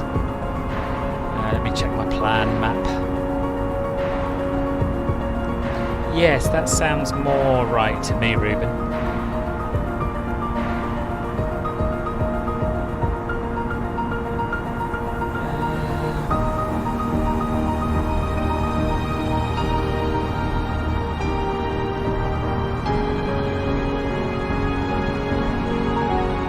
Yeah, we just crossed into Alabama, I believe. So yeah, the last state we flew over was Mississippi, so it probably was Columbus, Mississippi. Yeah, there are quite a few Columbuses, I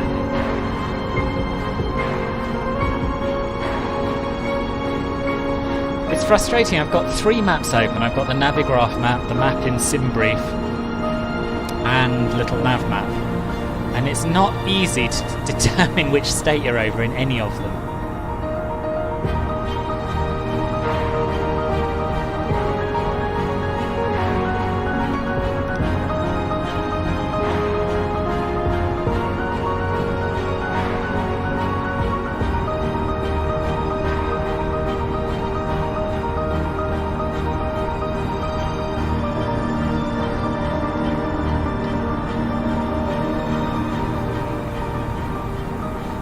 Yes, indeed, Ruben, yeah. Birmingham, eh? Birmingham, Alabama, is that? I'm trying to spot it on a map.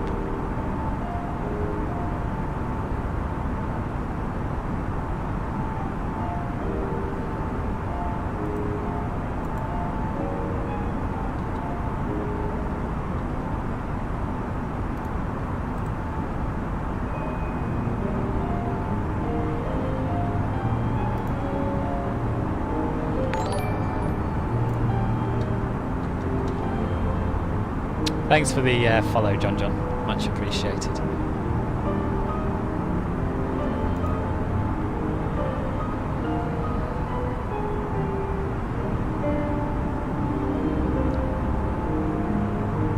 Oh yes, you're absolutely right. I see it now. Tuscaloosa is away over to our right, and Birmingham is up ahead of us.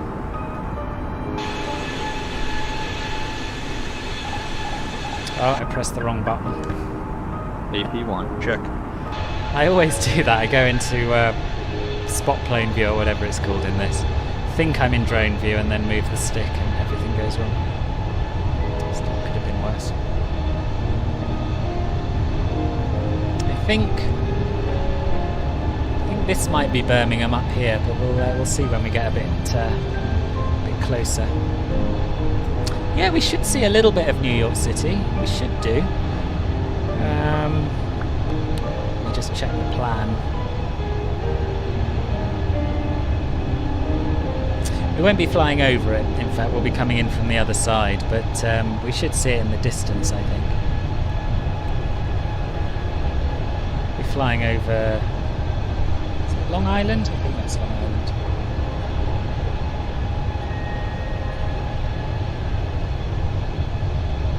JetBlue 710 contact Atlanta Center on 134.05. Have a good afternoon.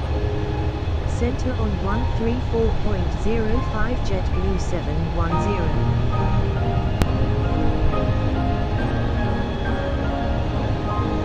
Center JetBlue 710 at flight level 350. JetBlue 710 good afternoon. Radar contact.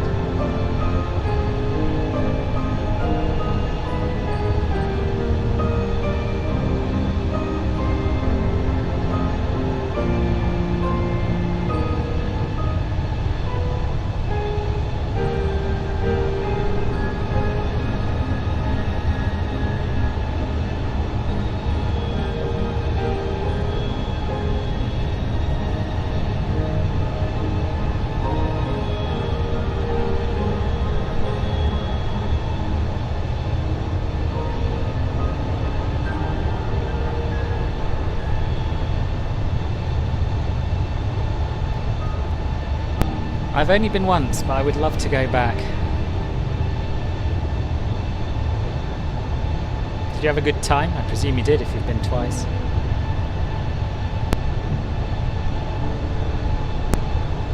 So you from round these parts, Reuben? Alabama way?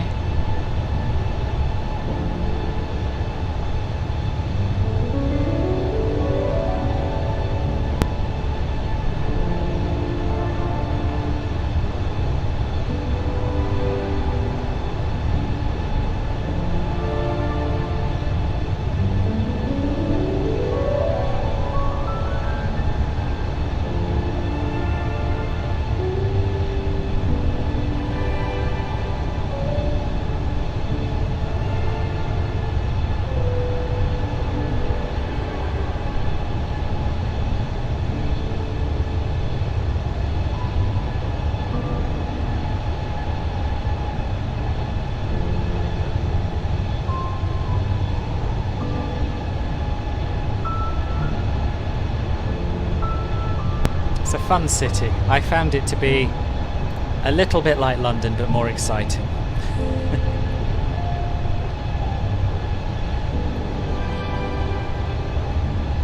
It's one of those cities that I think I could be quite happy living in.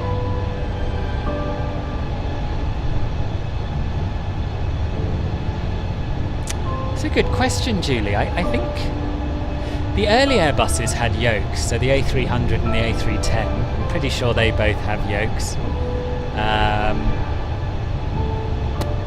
And then I presume they went for a side stick because they were manufacturing fly-by-wire aircraft, so you didn't really have to put any force through it. And I guess if you don't have to put any force through it, then comfort becomes the consideration. You can have your tray table, got a bit more space. I'm speculating wildly, but yeah, I guess it's something to do with that. Oh good, I'm glad it went well, William. Welcome back.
Yeah, it takes a little while to get acclimatized to New York, I think. I didn't love it when I first arrived. It was only once I'd explored a little bit that I really got to like it.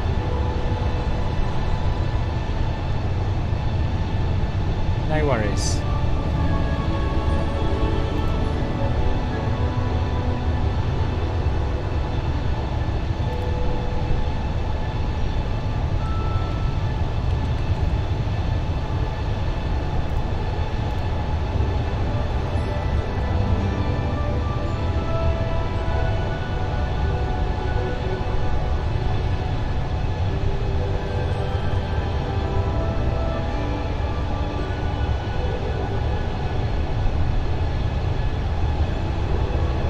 Oh wow, that's really hot. That is really hot.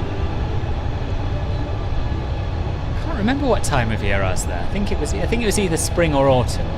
I remember it being pretty warm, but not stifling.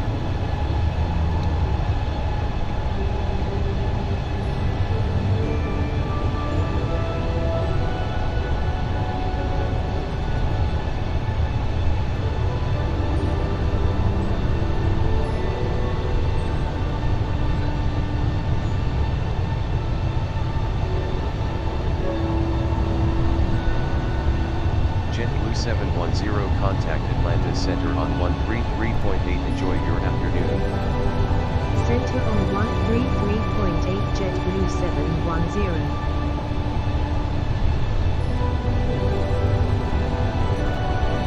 set to JetBlue 710 at flight level 350. JetBlue 710, good afternoon. Radar contact.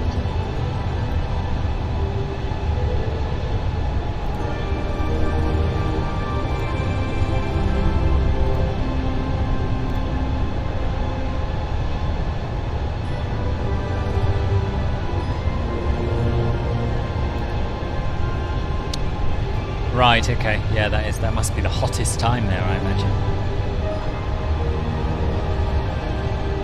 Oh, I missed Birmingham. I wanted to show you Birmingham. You may have spotted it, but I didn't. So let's see if we can still see it behind us. No, not so much.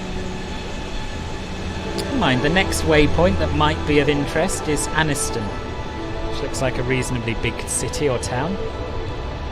And if these clouds allow us a bit of a line of sight, then we should see that on the right shortly.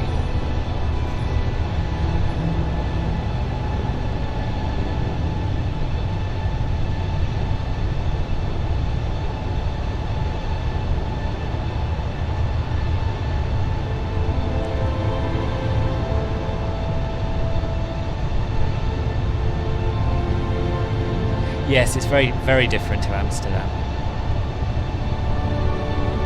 I'd describe New York as sort of the best of the new world, and Amsterdam as among the best of the old world. So you couldn't really get two more contrasting cities, but they're both great in their own right.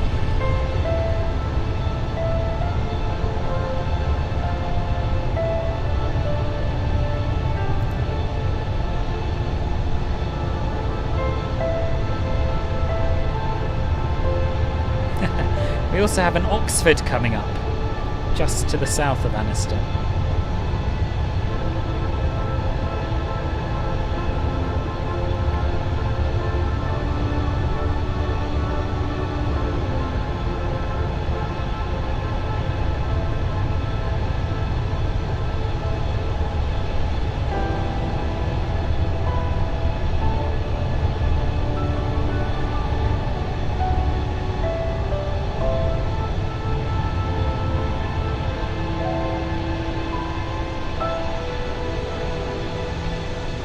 To work out what this is down here. It looks...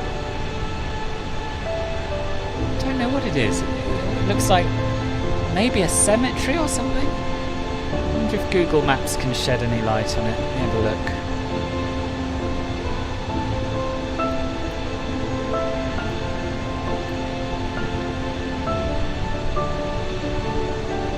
No, I can't tell.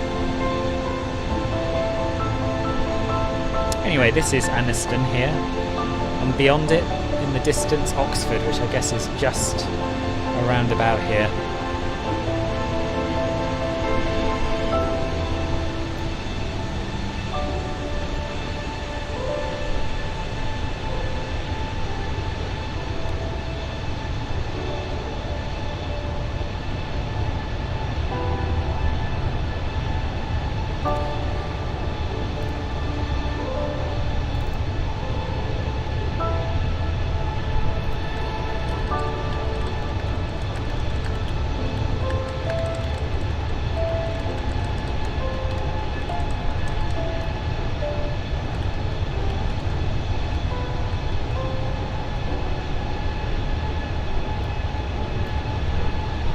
Right, I'm just going to take a short break, and I will leave you with this glorious view, and I'll be back very, very shortly.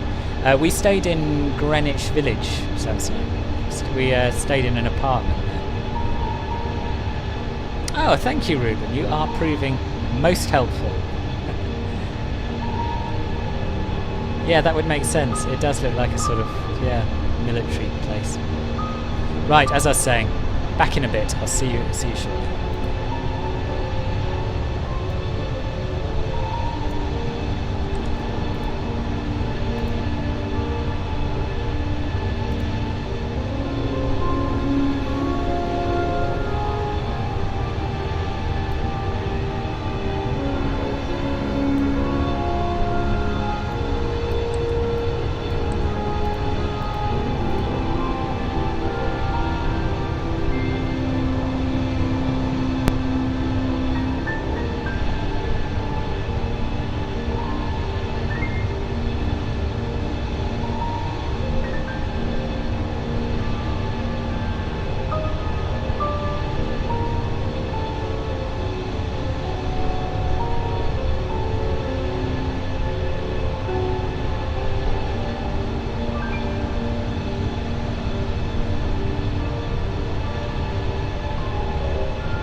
Hello, I'm back. Have I missed anything? Oh, there's an airport. That is Dobbins Air Reserve that we've just passed. JetBlue710, contact Atlanta Center on 134.8. Have a good afternoon. Center on 134.8 JetBlue 710. And I won't lie to you, Dobbins Air Reserve sounds like a cross between a horse sanctuary and an airport. Center JetBlue 710 at flight level 350. JetBlue 710, good afternoon. Radar contact.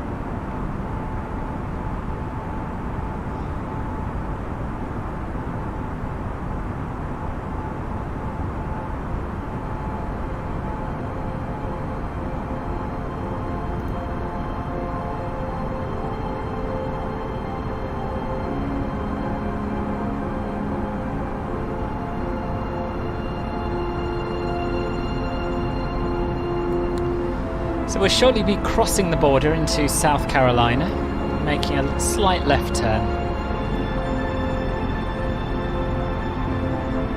It's quite a circuitous route, this one. I don't know why we're doing this, why we're not flying a more direct one, but this is what SimBrief planned, and it matches the real world flight plans quite nicely, so it'll remain a mystery. Hello, Abdul. How are you doing? Nice to see you.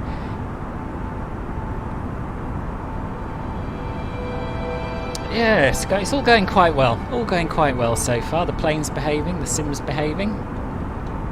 And we are around about an hour and 20 minutes away from landing, so we're sort of halfway. Probably not quite halfway.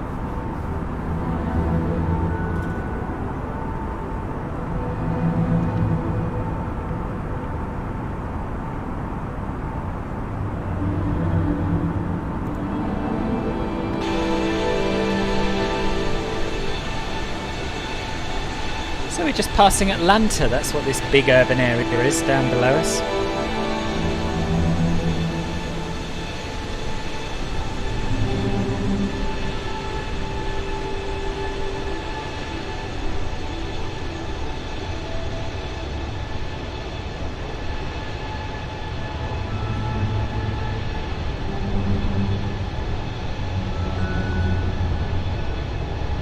Yeah, I'm very well, thank you. I'm very well.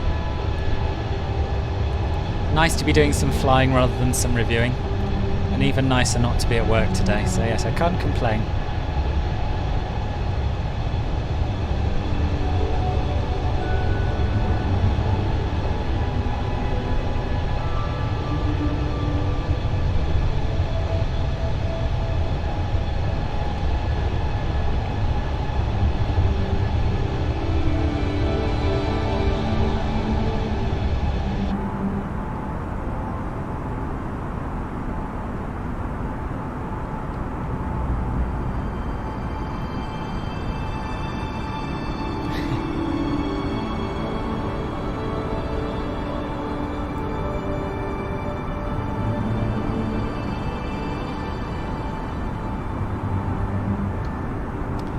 Have a little look-see what the weather's doing at New York. In fact, I keep forgetting we can do that on the MCDU these days, can't we? Oh, wrong one.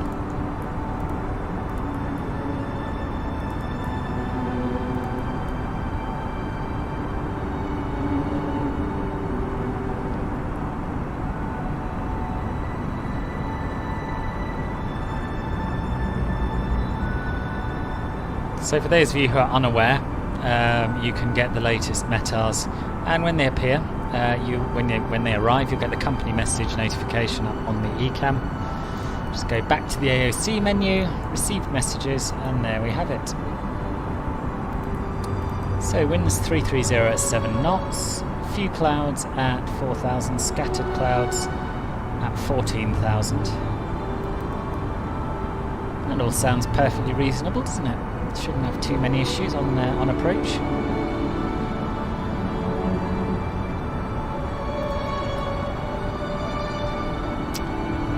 And it seems that our estimated arrival time is getting closer. Give was 21.52 last time I looked. So perhaps, yeah, we've got quite a healthy tailwind here, as you can see, 70 knots. 70 odd knots of tailwind. Excellent. So we are at 2023 Zulu. Our ETA is 21:38 Zulu, so an hour and 5 minutes we should be down.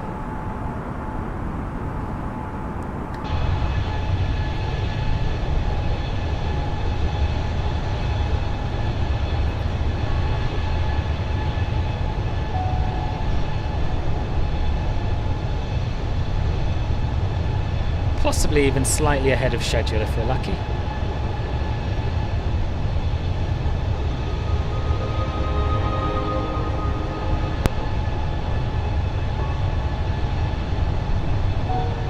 JetBlue 710 contact Atlanta Center on 127.5. Have a good afternoon. Center on 127.5 JetBlue 710.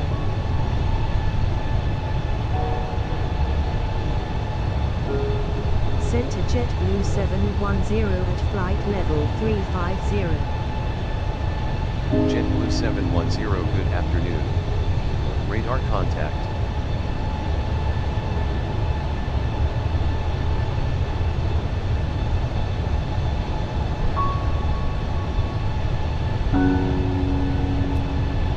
Hello MBEC1, nice to see you. The A320 is doing very well. It hasn't tried to kill us at all yet.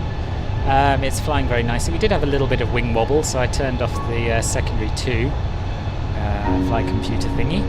But yeah, so far so good. Hello Dave, yes, this is from the Mega Pack.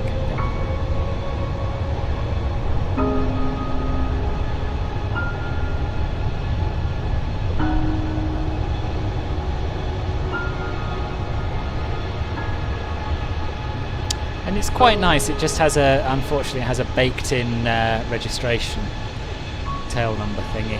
So I wanted us to be November 636 Juliet Bravo, which is the aircraft that's flying this flight today. But we also have this there, which is a shame. But other than that, it's a pretty good livery, I'd say.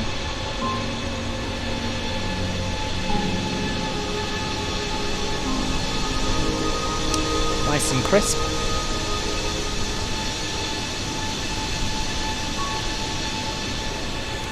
It's dreadfully noisy in front of those engines though. Are you using the dev versions, the master builds, MBEC1? This is the latest master build which I downloaded today and it seems fine.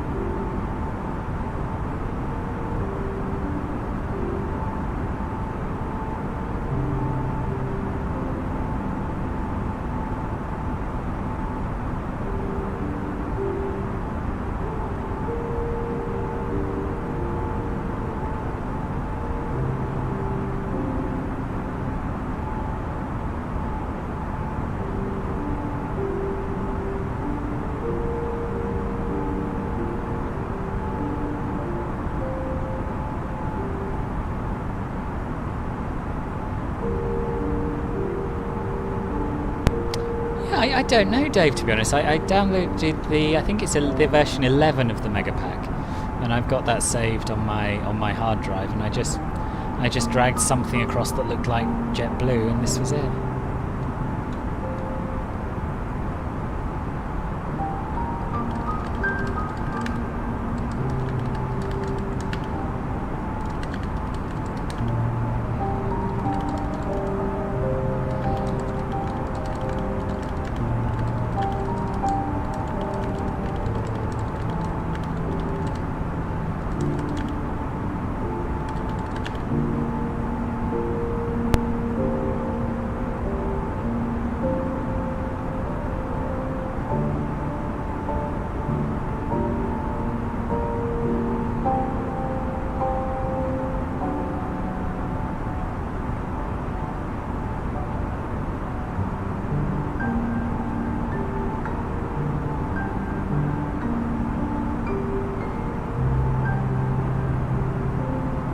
Yeah, I only recently discovered this install manager. It seems it's really useful. And I presume it has all the same liveries in it, but yeah, this was a drag and drop jobby.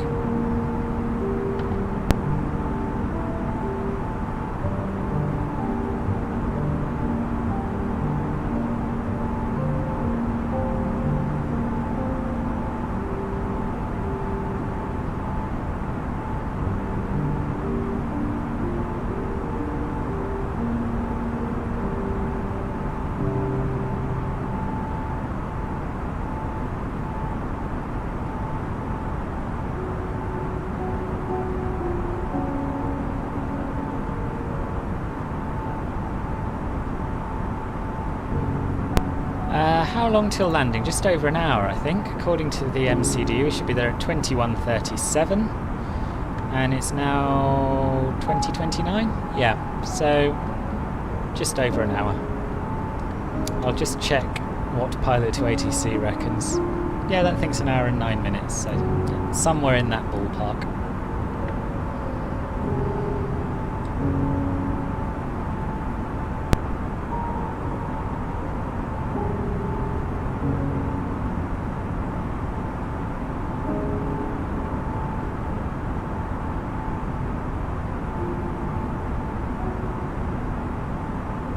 JetBlue 710 contact Atlanta Center on 135.35. Enjoy your afternoon. Center on 135.35. Yeah, that's certainly an easier way of doing it than dragging them in and out of the community folder, I agree. Very handy. Center JetBlue 710 at flight level 350. JetBlue 710 good afternoon. Radar contact.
They seem to have sorted out the really shallow bank angles that were around after the last update as well, which is good. This seems a lot more convincing to me.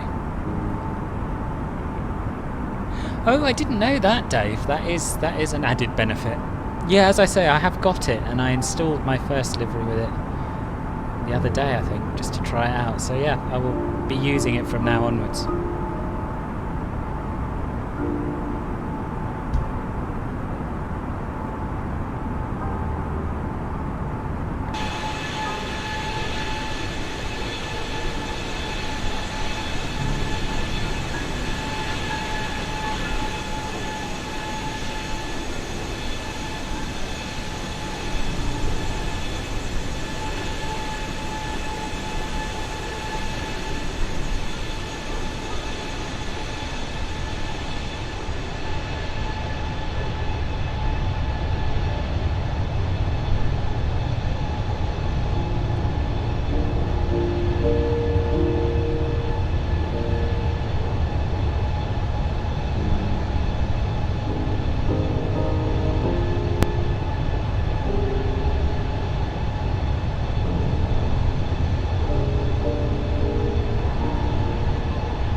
are you, Samsonite? What aren't you doing that you should be doing?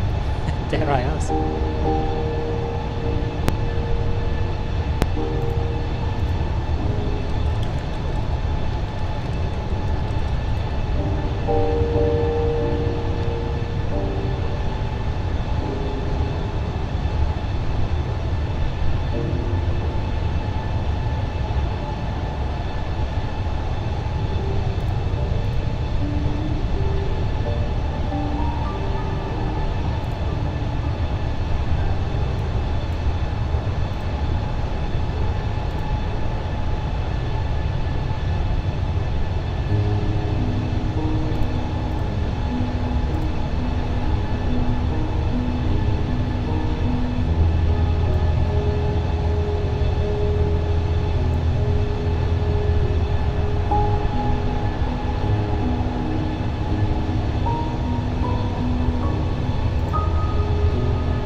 You can't see it because of the cloud, but we're just about to fly over a town called Carlisle, which will be familiar to most of you who are in the UK, and also to those of you who came along or watched my last bimble around Britain. We flew to Carlisle over the Lake District then.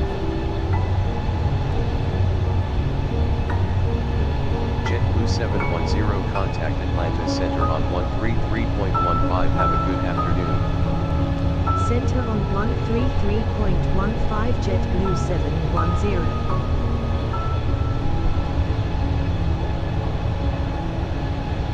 Center JetBlue 710 at flight level 350.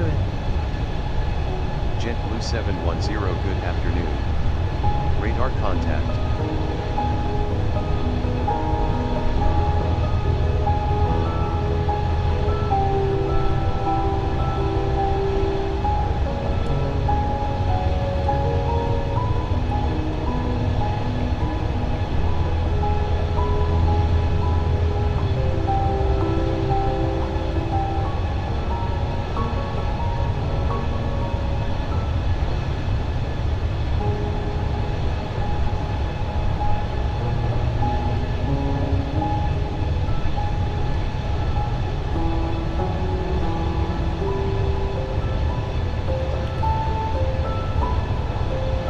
Yeah, what sort of sports do you play? I can't say I've ever been particularly sporty. I cycle quite a lot, that's how I get my exercise, but that's about it. Oh, and I used to go swimming a few times a week pre-pandemic, but not anymore. Super Trooper, thank you very much for the subscription. Well, you've had a hard few days at work, haven't you? You're allowed a lazy day, I think. Yes, indeed, Ruben. Carlisle, South Carolina.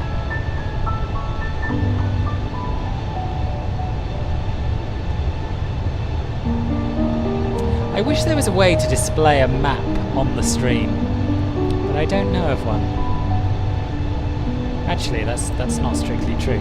I could bring up little nav map, but it won't do a particularly good job. Unless I make it huge, I don't think. But let's do that. Let's make it huge for a bit, and then you can see where we are. And I'll try and zoom out of little nav map. I don't know if you can actually. I don't know. No, I don't think the actual program itself will allow you to change the zoom. So we're stuck with this view, but this is where we are. Which could be anywhere really, unless you're very familiar with South Carolina, I guess. Good luck with the revision, William, and yeah, maybe see you later on.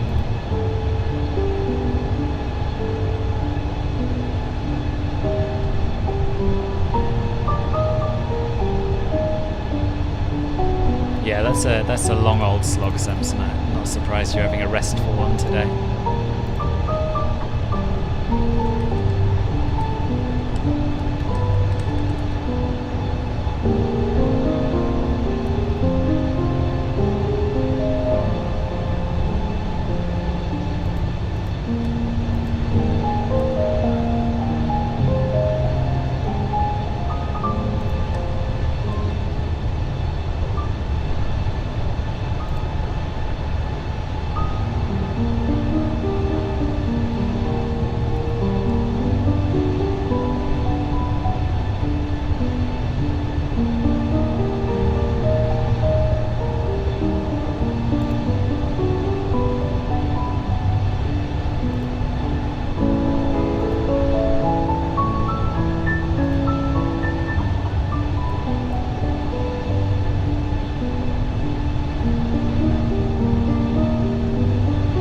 Yes, that is correct, Ruben. Yep, that is right.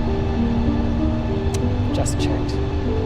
Hello, Liam Hawksworth. Well, you're very welcome, new or not. Are you a flight simmer yourself, or are you just having a nose? By sidecar, yeah.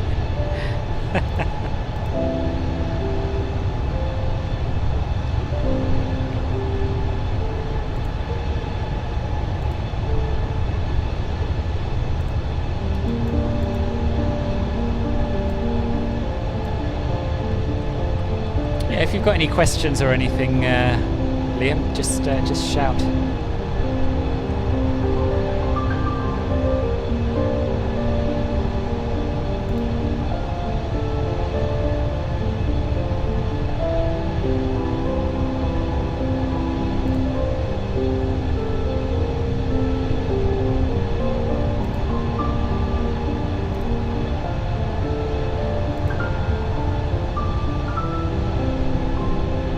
Fair enough. Well, in that case, you're very much in the right place.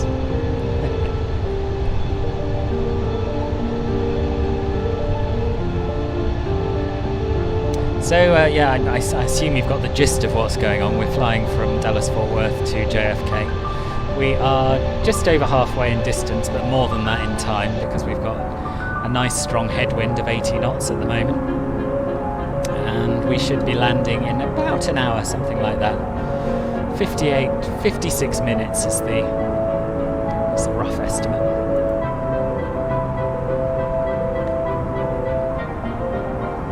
We had beautiful clear skies, so we could see a lot of what was going on the ground initially, but it's clouded over now, unfortunately. Mind you, I say unfortunately, the clouds are pretty spectacular in this sim.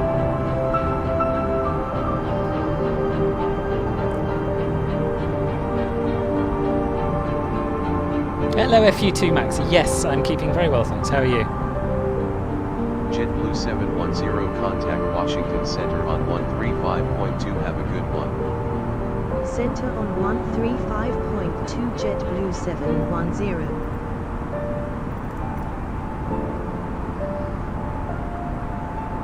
Center JetBlue 710 at flight level 350.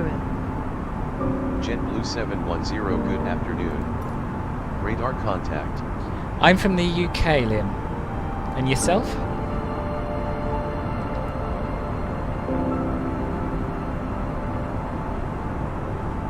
Good, glad you're well, Max. Will we see snow, ActiveX? No, it's not snowing in New York at the moment. But I think we might, we might see snow on a later flight. I think it is, the live weather snow does appear to be working from what I've heard.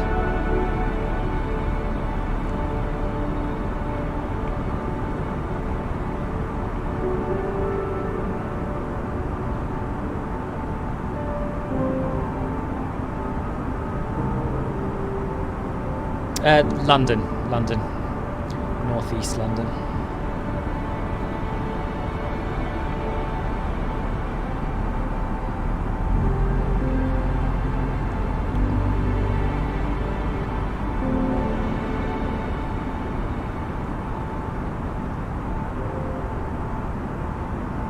Oh yeah, these are clouds. I don't know if I don't think you thought these were snow. But yeah, they're definitely clouds.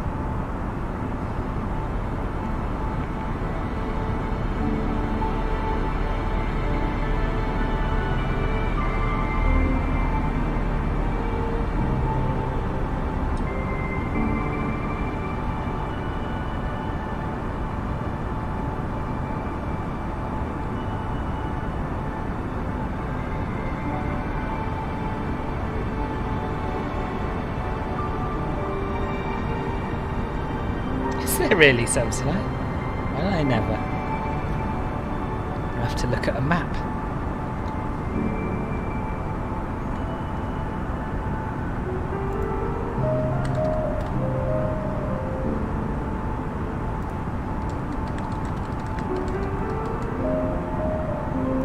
There's a Filbert Highway as well. Oh yes, just north of York. Did we go anywhere near it? I can't tell. Probably not far away.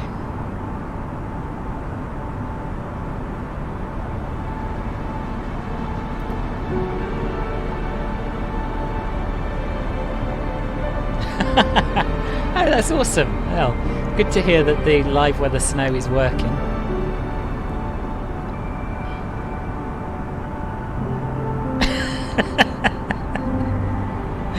Very good, Julie. Very good. Oh, really? It was on my map, was it? I wonder if it still is, or if we've passed it. No, probably passed it.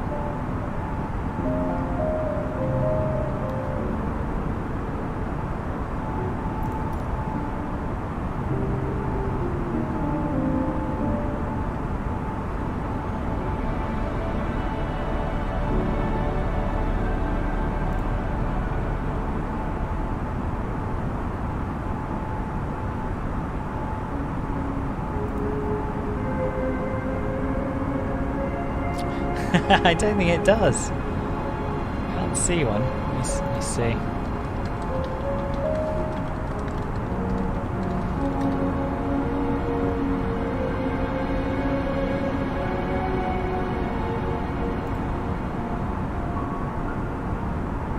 No, the nearest is in Charlotte. Otherwise, I probably would have dropped everything and tried to land there. Yeah, I assumed it was probably a little way away.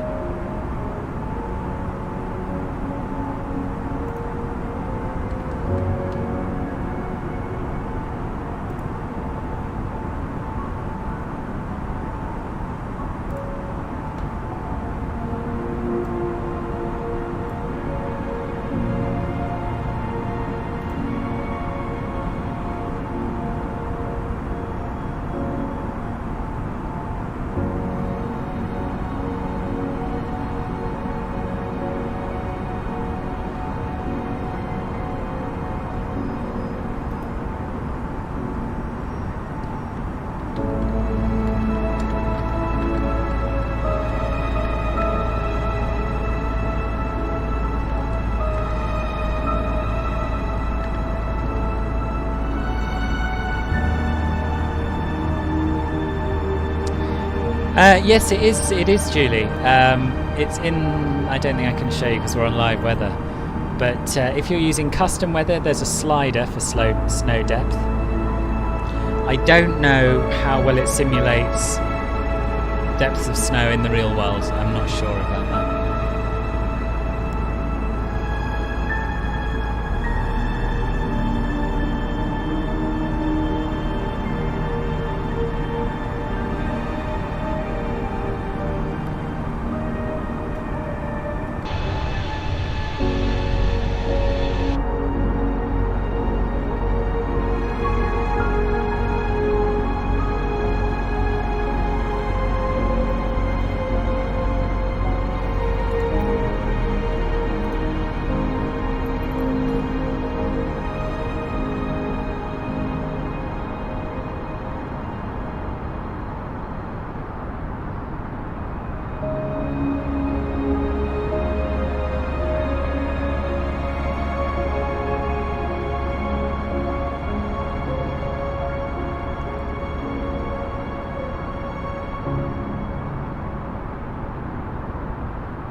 What are my thoughts on drum and bass? It has its place, but it's not something I listen to very often.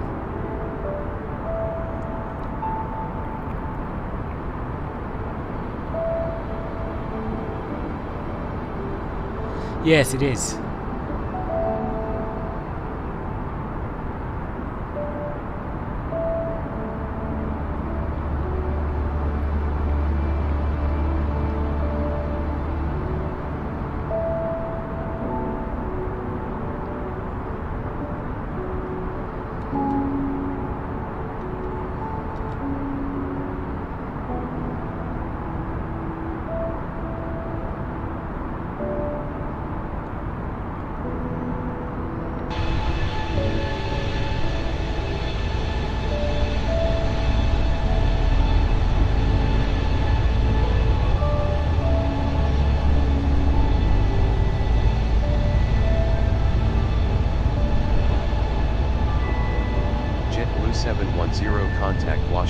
Center This on background music is pretty much the 124.05. polar Good opposite of drum afternoon. and bass, really, isn't it? Center on 124.05 JetBlue 710. See, I'm so ignorant about it, I've never even heard of metric.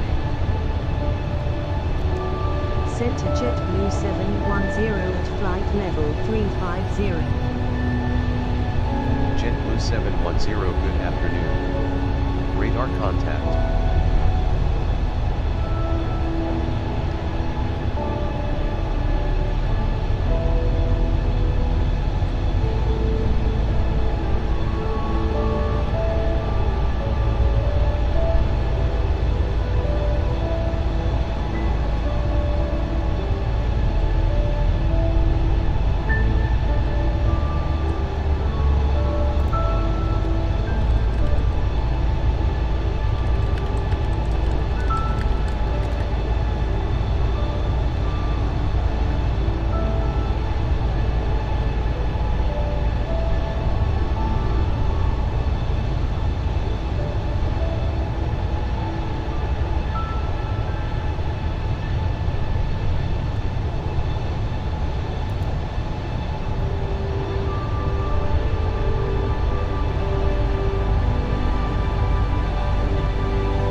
Okay, I'll have to look him up at some point.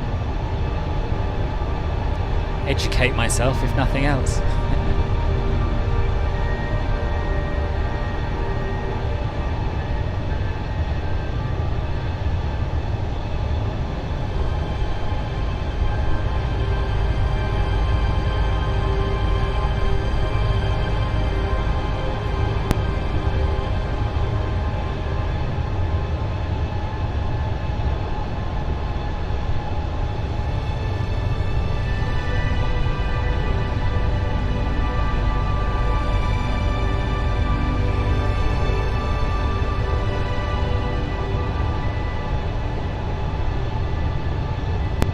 Oh, that's a bit of a shame, Dave. I haven't used the default ATC for so long. I wasn't aware of that.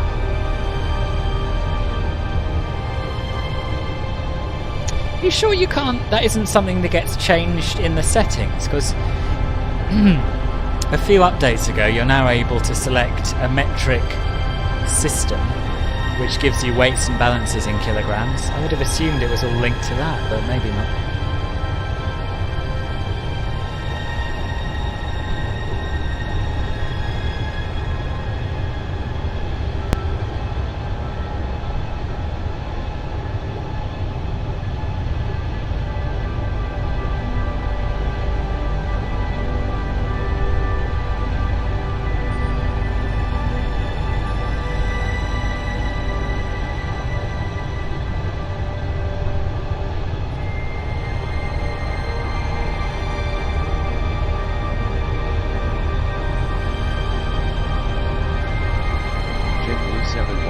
Contact Washington Center on 135.3. Enjoy.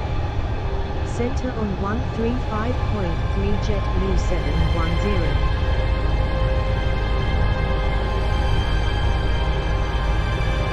Center JetBlue 710 at flight level 350.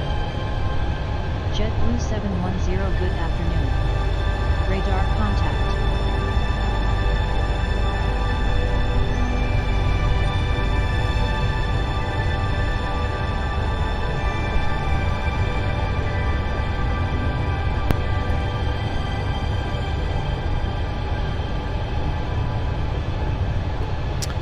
Yes, yeah, you can use kilograms now.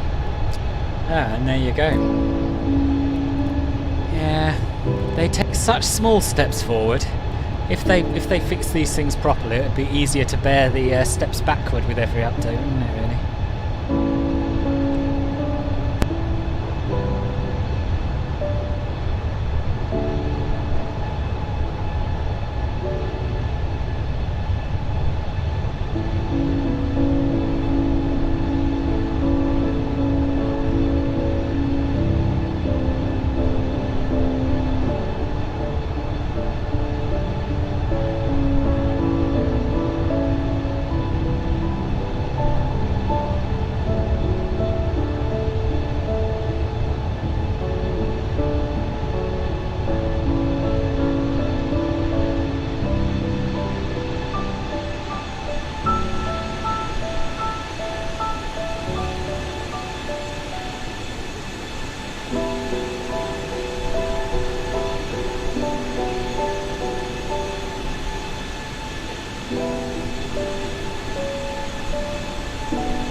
Right, I'm with you. I'm with you. Yeah, I sort of assumed that hybrid mode would give you the correct local units, but obviously not.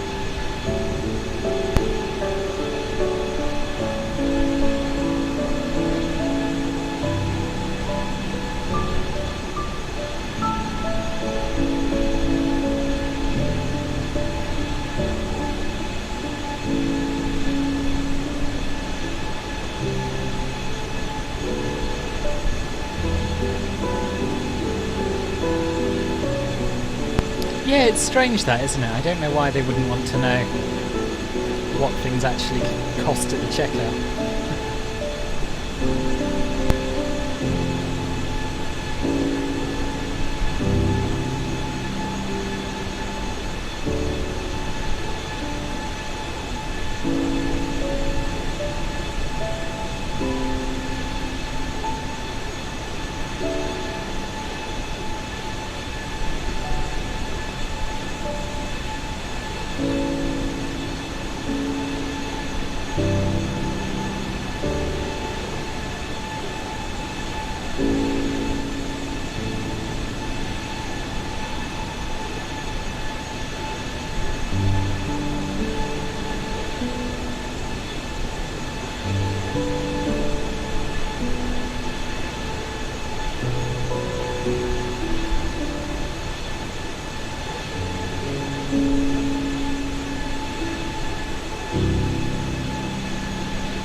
So we're about 15 minutes away from our top of descent now.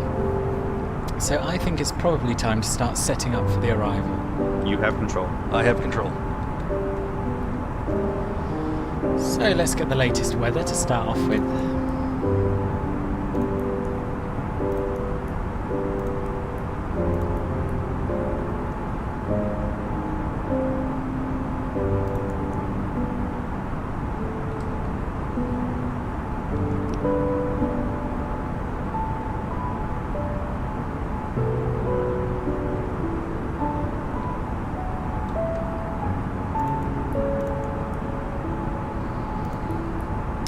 And I'll write this down, which I didn't do last time. So winds 330 at 7.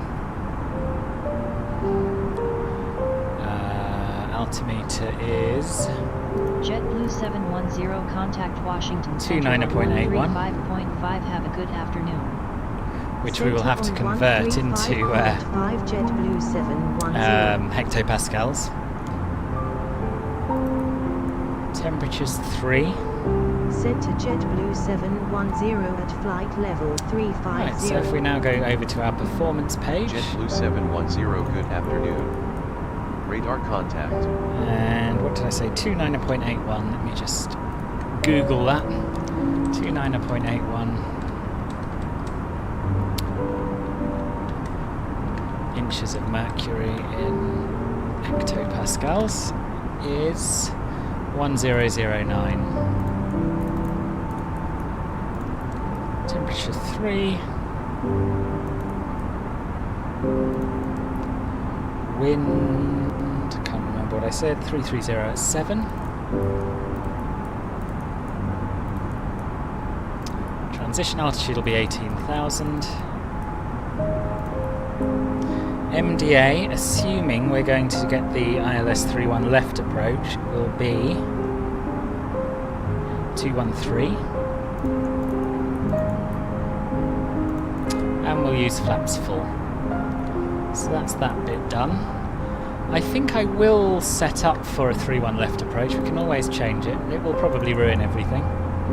But we can fix it. I'm fairly confident in being able to fix it these days. Cameron 4. Via Chant. I think that was correct. I'll check it in a minute. Insert. Is the aircraft going to do anything weird? No, so far so good. We'll use auto brake low.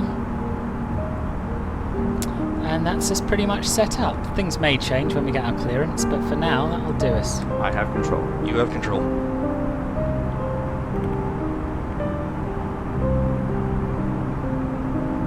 I think it's got something to do with the fact that their rate of tax changes more frequently. I'm not certain, but I think that's why it's not included.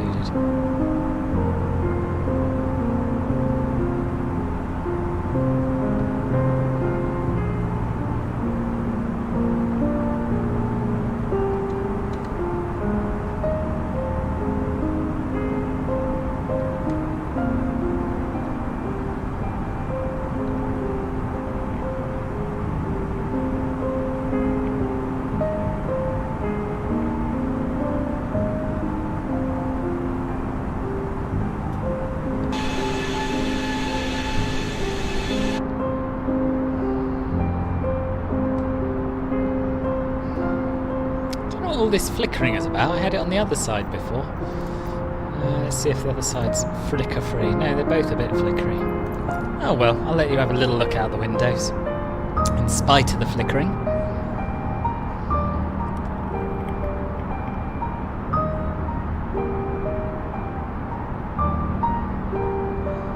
That may well be true, but then I don't understand why that would mean that they couldn't include the tax in the displayed prices.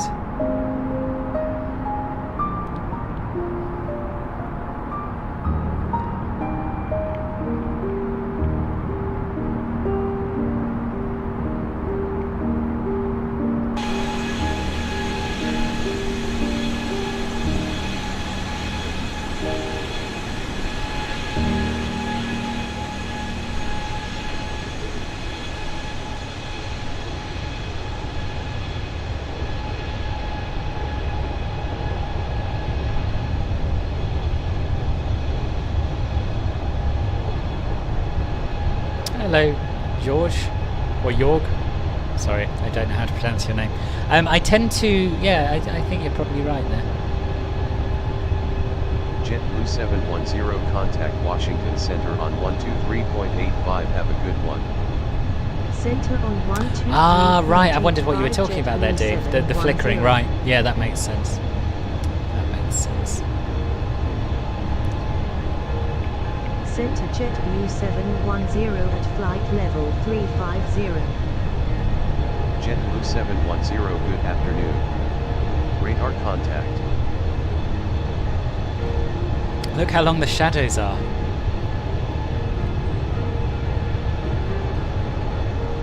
Tailplane's shadow goes almost all the way to the nose.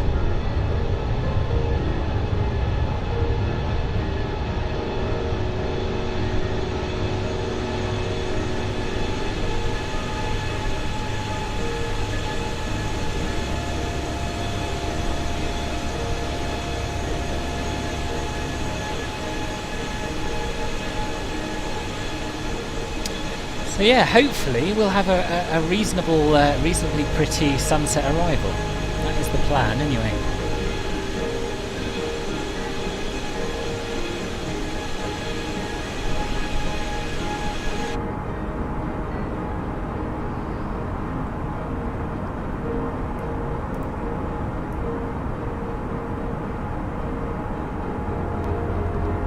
Should be there at 21:35, so the ETA is getting shorter, less. Don't know how to describe that. You know what I mean. The time's coming towards us. Half an hour. That's what we can expect, which is good. Yes, I am using live weather. Yeah. Yeah, the clouds look spectacular at sunset. I'm just hopeful that they're not too dense to actually have a bit of colour when we approach. They shouldn't be.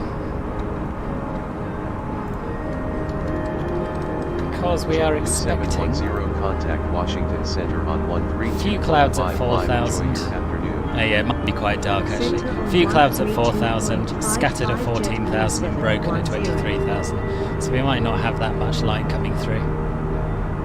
No, I'm not using live time. I'm using the time that this flight flew. It's not far off the time in the UK, but... Radar contact. No, so it's now 21:06 Zulu. And the local time is 16:06. And the flight scheduled arrival time is 16:46.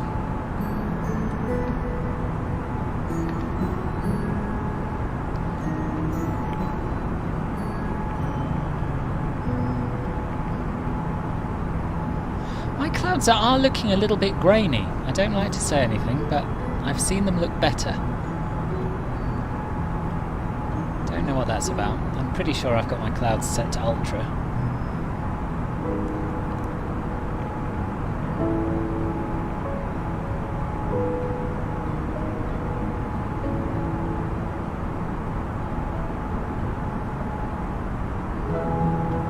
Yeah.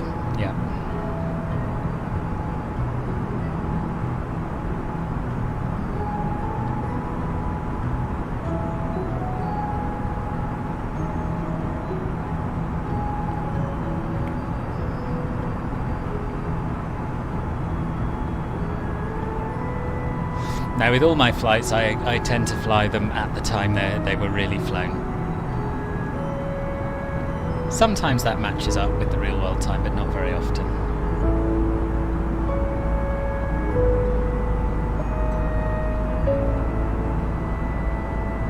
I want to know how to pronounce your name properly. Is it Jorge? Give us a clue. I hate mispronouncing people's names. And right, okay, I'm glad it's not a setting that I've got wrong with the... it's causing them to look grainy.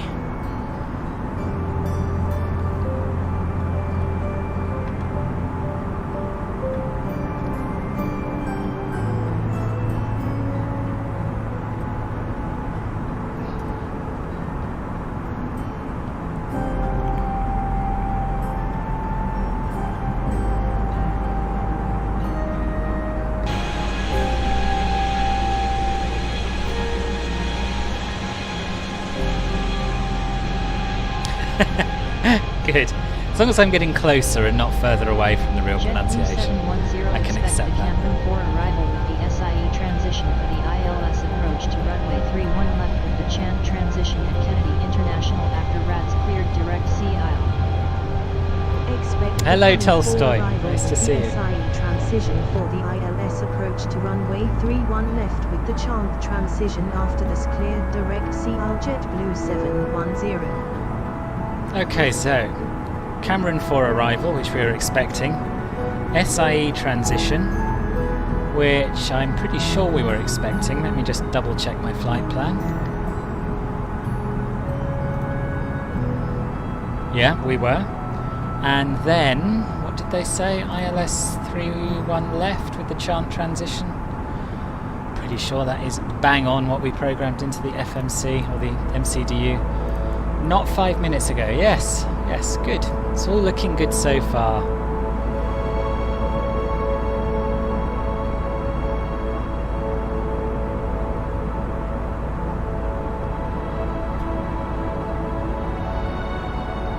Oh right, yes. I mean, I don't worry too much about the weather matching.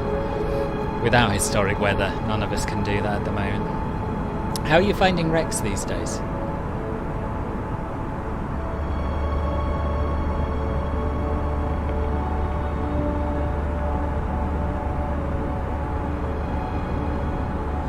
Oh, awesome!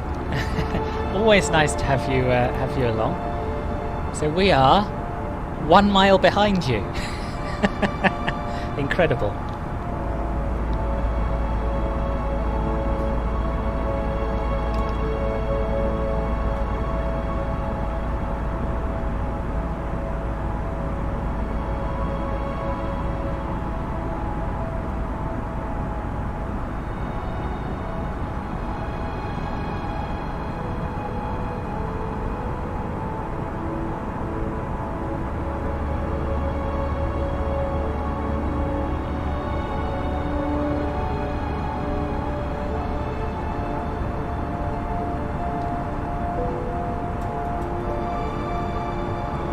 So we can expect descent clearance in about, I don't know, 10 miles, something like that.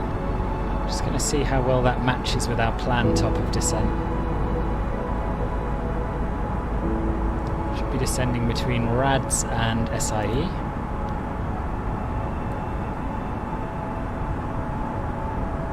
Well, we are not between them. Where is that? Oh, okay, yeah, so we're not far off. Yeah, sounds good. And we'll try using managed altitude mode to descend, see how we get on.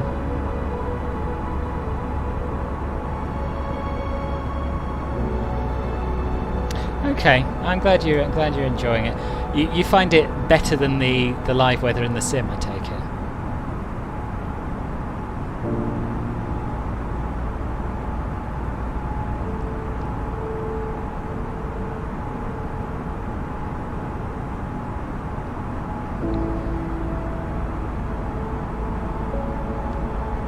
JetBlue 710 descend to cross Sea Isle at flight level 220, then descend via the Cameron for arrival with the SIE transition to 6,500 feet. QNH is 1009er at Kennedy International.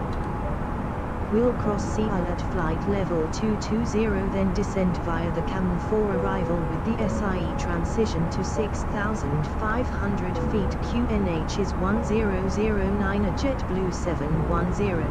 Okay, so Sea Isle is SIE. We want to cross that at... what did she say? Flight level 220. Okay. So that is 12,000 feet of altitude to lose. Which will take us about... oh, I've forgotten the maths. It's times 3, isn't it? Should take us about 36 nautical miles. So we're not in any great rush to start our descent. We'll do it a little later on, a little closer. About 50 miles out, something like that. AP1. Check. Word to the wise, don't accidentally switch the autopilot off when you're trying to go for your Alt key.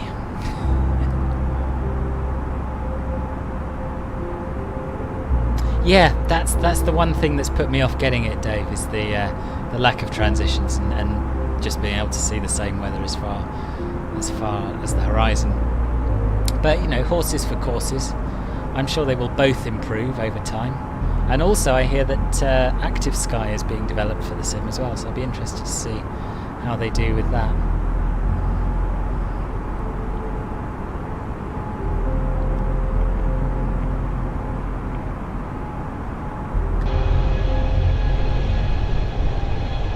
Light's starting to get very pretty now, isn't it?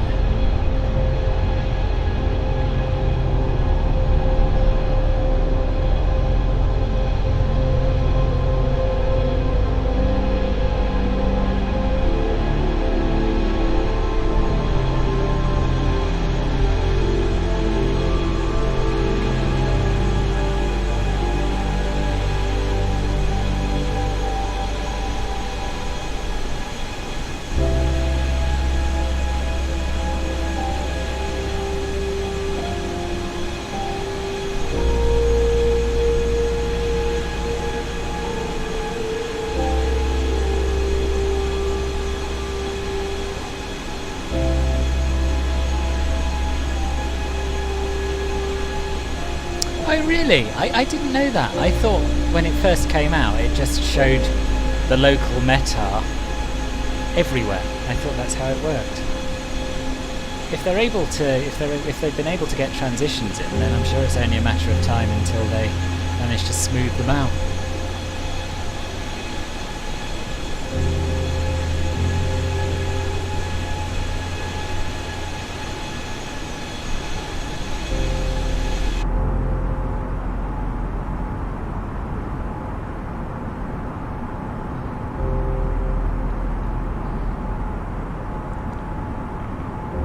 JetBlue 710 contact Washington Center on 127.7. Have a good afternoon. Center on 127.7 JetBlue 710.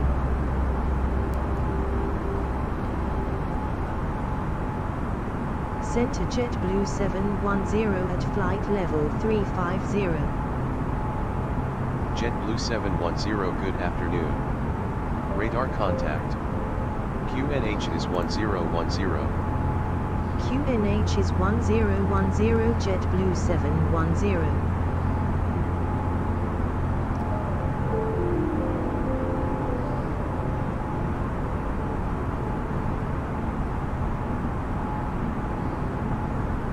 Yeah, I think even with active sky I'm going to wait and see a little bit, because I know Asobo have said that, you know, live weather is something that they're really keen to perfect within the sim, and it is getting better. I mean, the QNH settings match pretty closely. The clouds are getting closer to the real world, so yeah, basically as far as I'm concerned it's a bit of a race between Rex, active sky and the default weather. We'll see how it goes.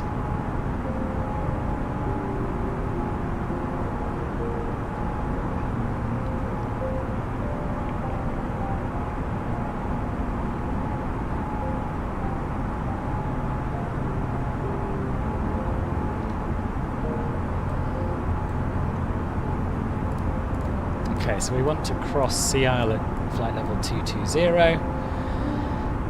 32 nautical miles plus 10 is 42. I think we may as well start down now. No sense rushing. Let's see how it does in managed mode.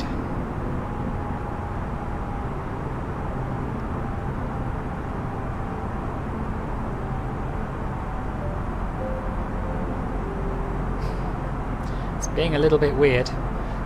Point the nose down, then bring it up again while the engines throttle back. Now probably a faster rate of descent than we would like, but, well, yes, definitely a faster rate of descent than we would like. But never mind, it's getting us down and it's not going too crazy. Oh, you know what I really ought to do? Turn on the anti-ice.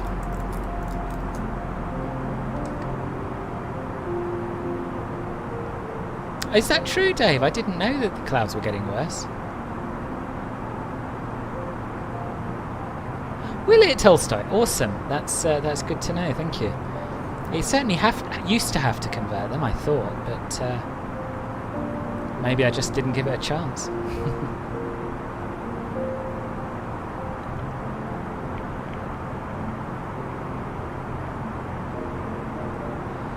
Yeah, I must admit I don't know quite enough about clouds to really appreciate what is here and what isn't. I just look out the window and think, oh, they're pretty. And then I compare it with the meta, and if they're at roughly the right altitude, I'm impressed. But I appreciate that there's a lot more to cloud structures than that.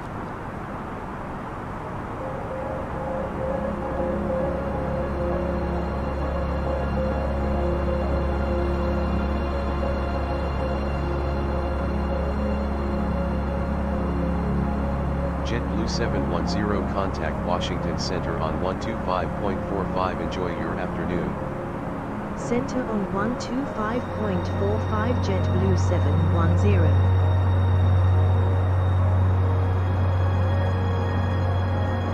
Center JetBlue 710 descending to 6,500 feet. JetBlue 710, good afternoon. Radar contact. Yeah, I believe you, Dave. I think I'm just not observant enough, to be honest. QNH is 1011 JetBlue 710.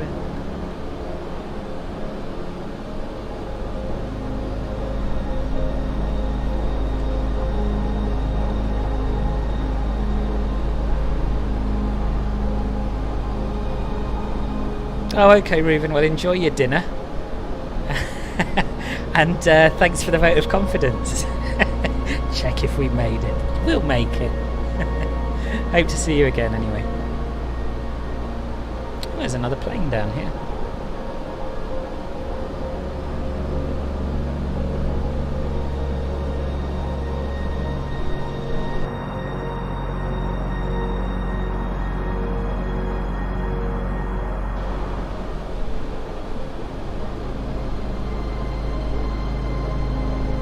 Yeah, there isn't much movement in them, it's true.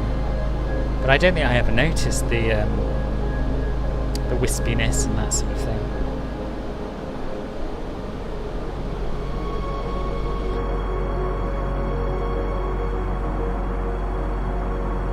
So looking at our approach plate,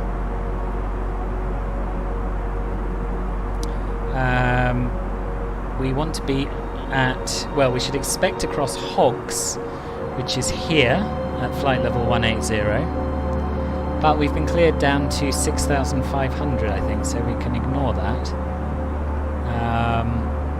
I can't remember what she said. Yeah, 6,500. And the only proper constraint is at Cameron, where we need to be at 11,000 feet. And from there, the chart says we can expect radar vectors, but because we've been given a transition, I think they might expect us to fly the approach as published. We'll see.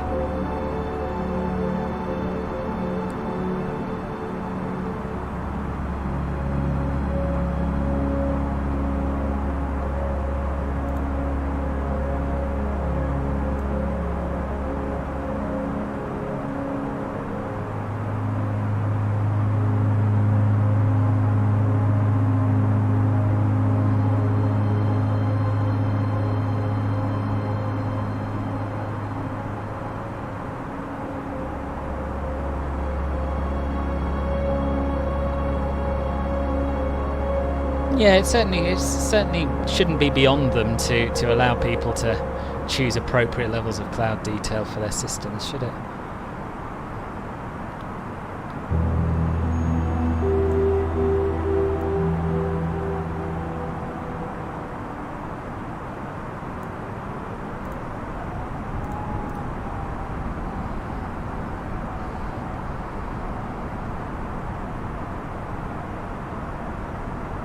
Oh, pretty good descent so far. We will be crossing SIE at flight level 220.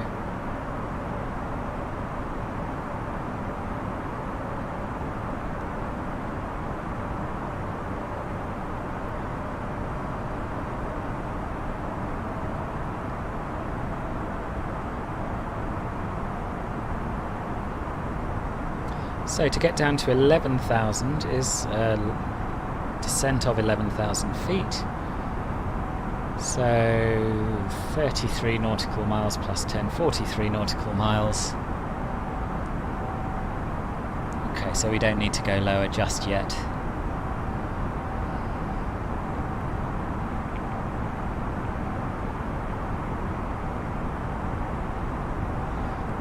Or maybe we should. I'm never sure with Pilot to ATC, because sometimes you'll follow the plate and then they'll start vectoring you for final and you're way too high. So yeah, I think we'll actually go down to 6,500 to be on the safe side.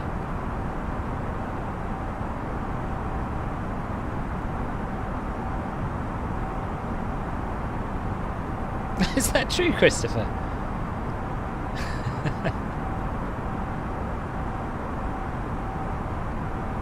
I've never seen a HUD in an A320. I wouldn't even know where to look.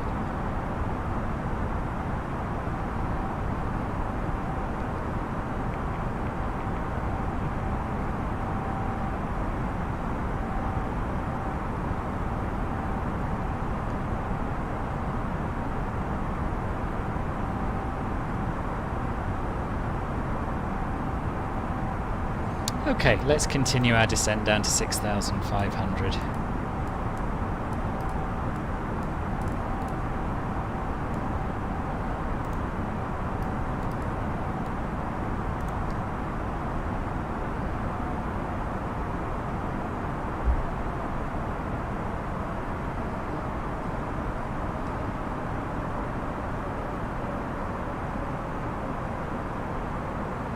We'll turn the seatbelt sign on.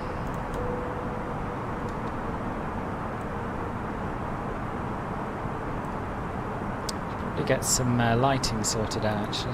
Oh, we have got the back lighting on, that's good.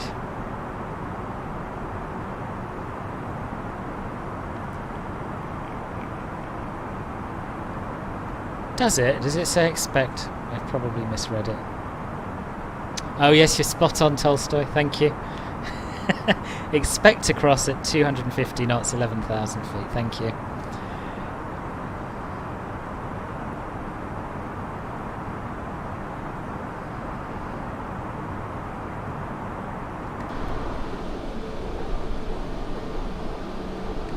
Cabin crew, prepare for arrival.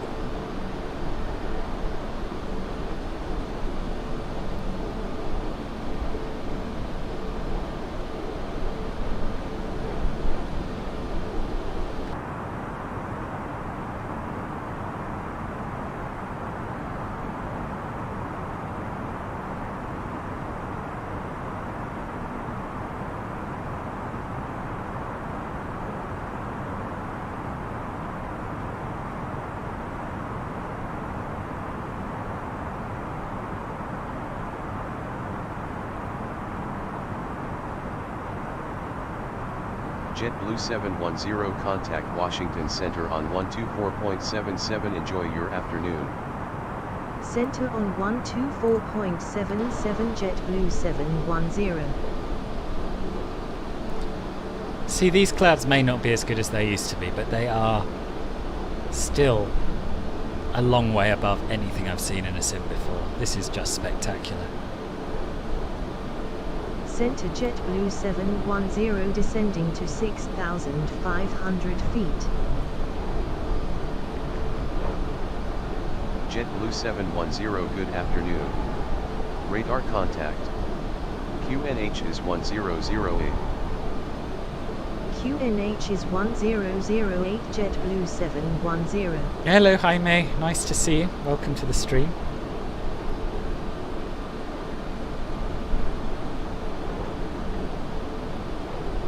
Again, apologies if I've mispronounced your name. I say again because I've had to apologise at least twice on this stream so far.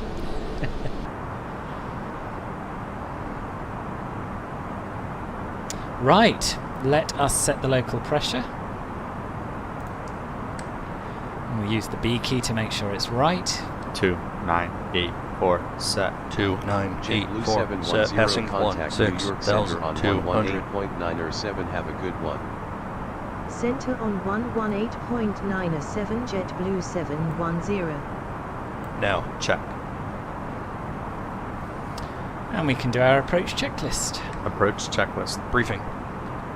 Confirmed. ECAM status. Check. Center Barrel ref. JetBlue 710 descending to 6,500 2984 feet. set. Minimum. Engine mode selected. JetBlue 710 good afternoon. Radar contact. QNH is 1009er. Of course, in the real QNH world, is 1009 at JetBlue 710. in the real world, you wouldn't want to be doing your checklist at the same time as talking to ATC, but there we are. Normal. Approach checklist complete.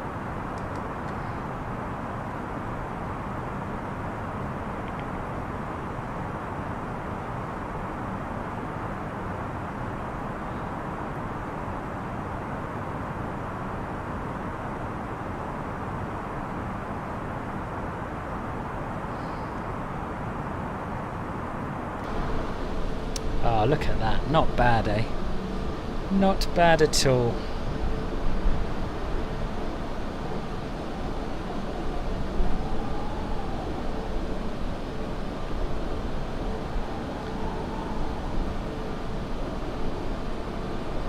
So this is Long Island, I believe, over our left wing. Oh, thank you, Rob. I'll check shortly.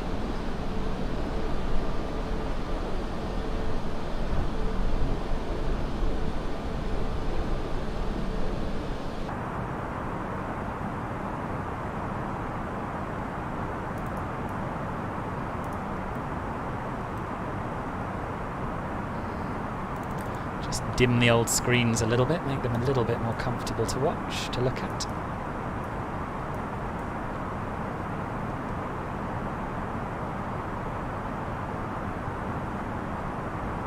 Yeah, the knowledge imparted by people watching my streams is always impressive. It's very rare that I do a stream without learning something off someone.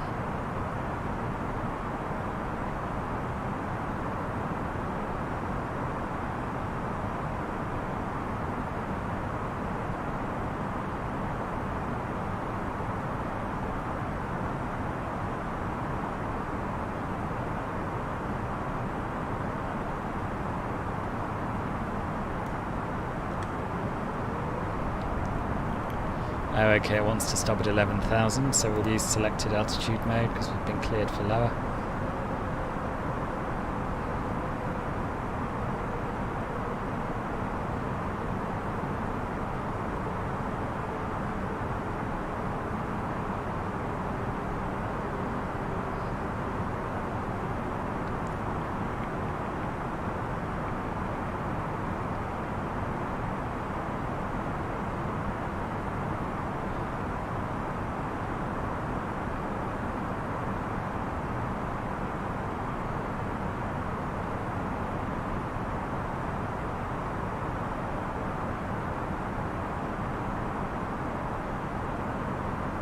No, that is very, very true.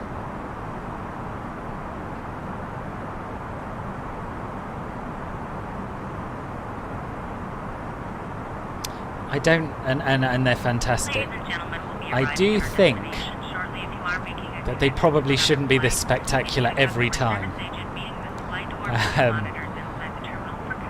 I've never seen a sunset that isn't gloriously red like this, but yeah, I'm not complaining really.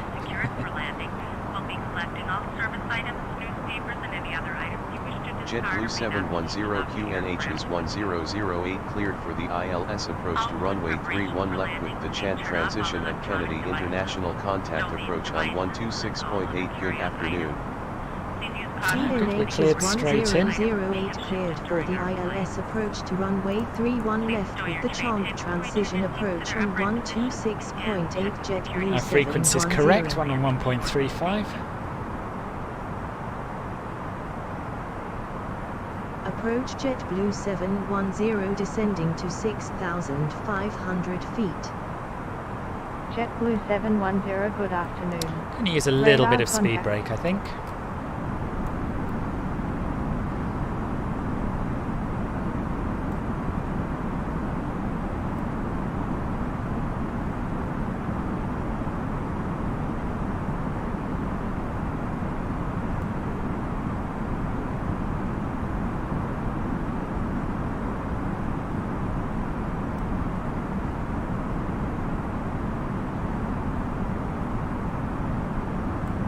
Now, if this was any other sim, I'd be tempted to turn off the anti-icing at the moment because we don't have any more... Oh no, there are some clouds over there. I was going to say we don't have any more clouds to descend through, but... Yeah, see, it used to be better, I'm sure, at not busting the 250 knot speed restriction. But anyway, we're only a little bit above it.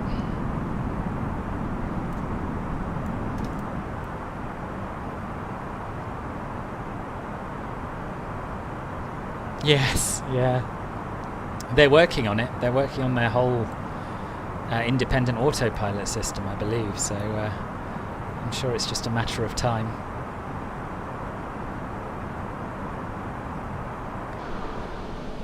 Yeah, it's pretty, isn't it? Very, very pretty.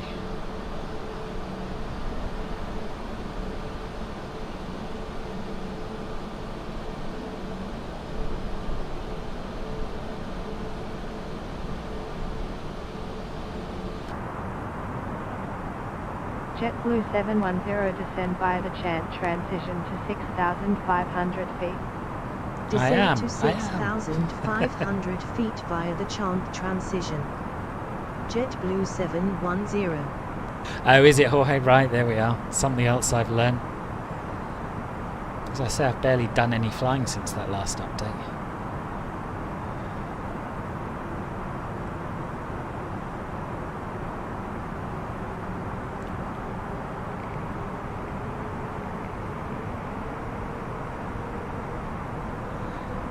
See, ideally, I would like lower clearance than 6,500. Because when we get to Zax here, we want to be at 2,000 feet to start our approach.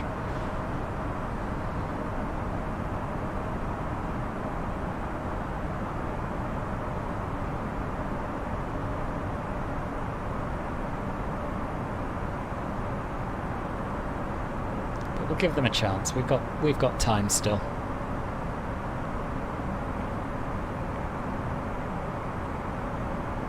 Oh right, there you are. One step forward, 2 steps back as usual.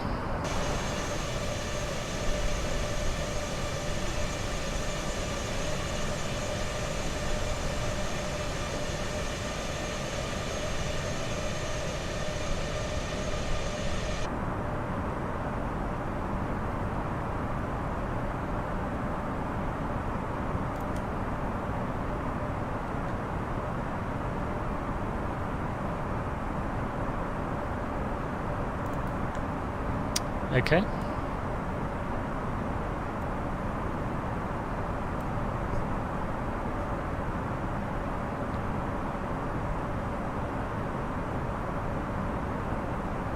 This is what the constraints look like. They are not based in the real world as far as I can tell.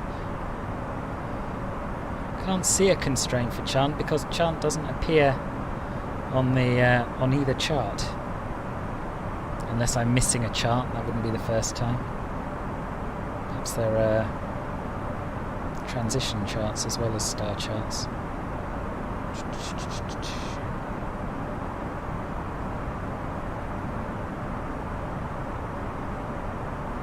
I can't see one. Yeah, it shows the restrictions based on the star, but often they are not correct.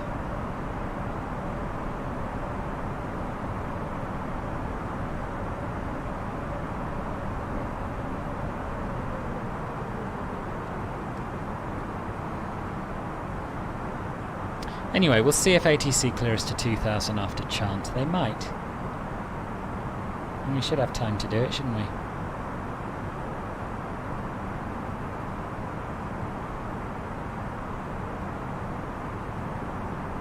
.5 miles. Yeah.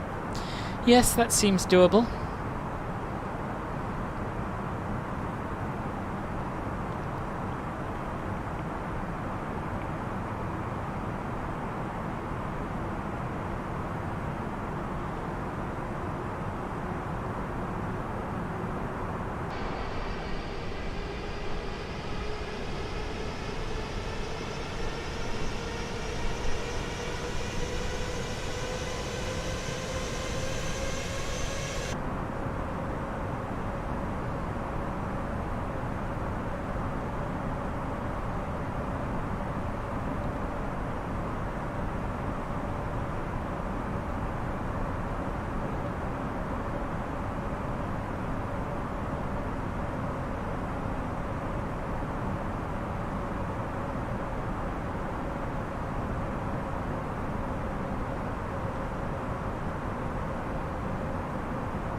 And if they don't clear us soon, I will ask them for a descent, and if they don't give us one, I'll descend anyway.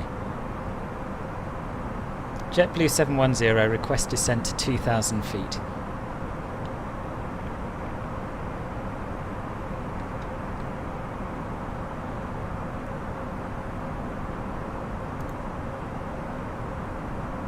They don't want to answer me. JetBlue 710, request descent to 2,000 feet.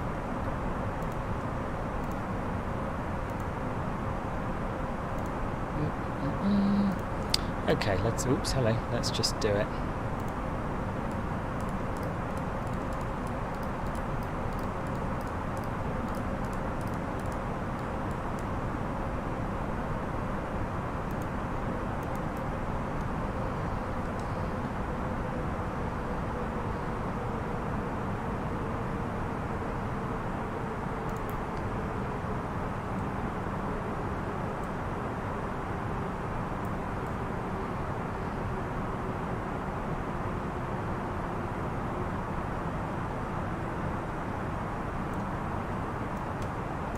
JetBlue 710QNH is 1008 at Kennedy International, contact tower on 119.1. Have a good afternoon. QNH is 1008 tower on 119.1 JetBlue 710. Yeah, it does that sometimes.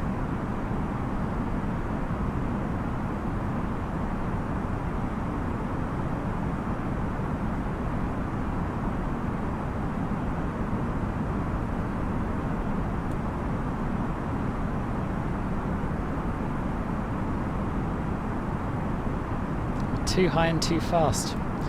which is not good. I know you're not supposed to use more than 50% speed brake. In fact, I don't think you can use more than 50% in the real aircraft, but desperate times call for desperate measures.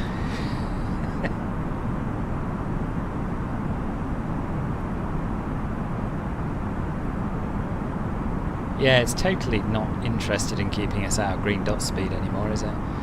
Totally given up on that. JetBlue 710, contact tower on 119.1. Contact tower on 119.1 JetBlue 710.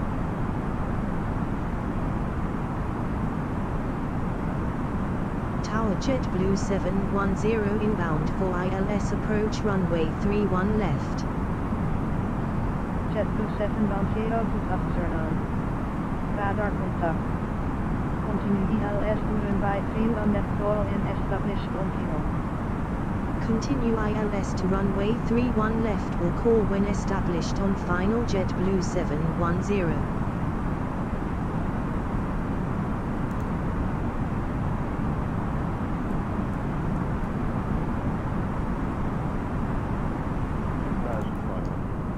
Checked.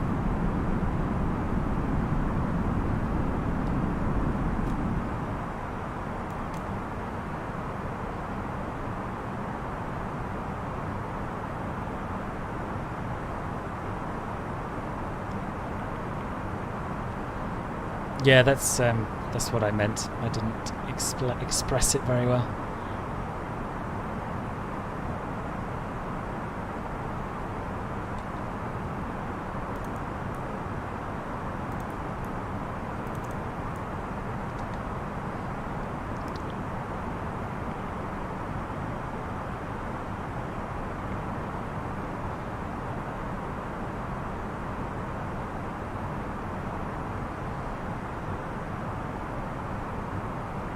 Okay, it's not done a great job of capturing the localizer, is it? Flaps 1. Check the speed. Oops, yes, we are a little fast.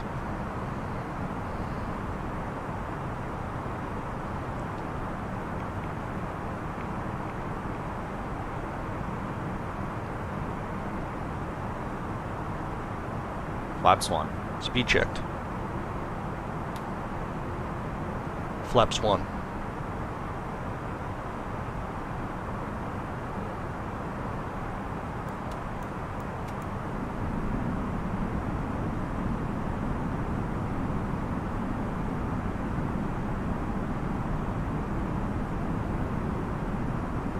Flaps 2. Check the speed. Flaps 2. Speed checked. Flaps 2. Gear down.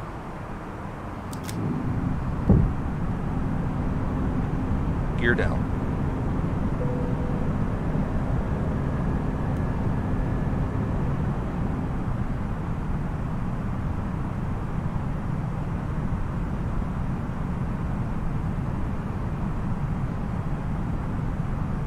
Flaps 3. Speed checked. Flaps 3.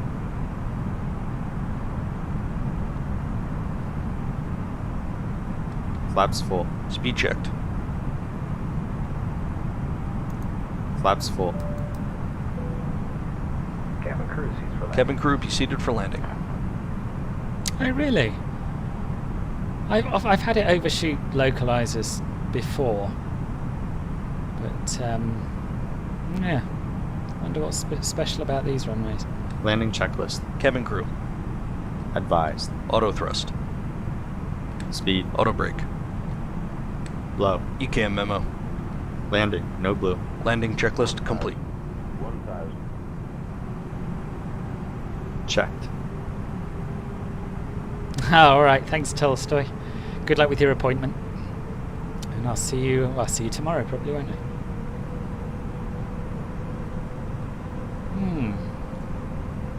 Seems to have given up on the glide slope a little bit. Let's fly it ourselves, shall we?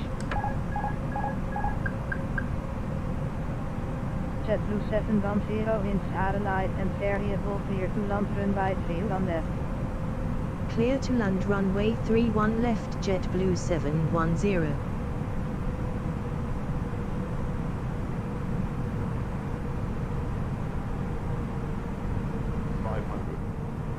I will answer your questions after we've touched down.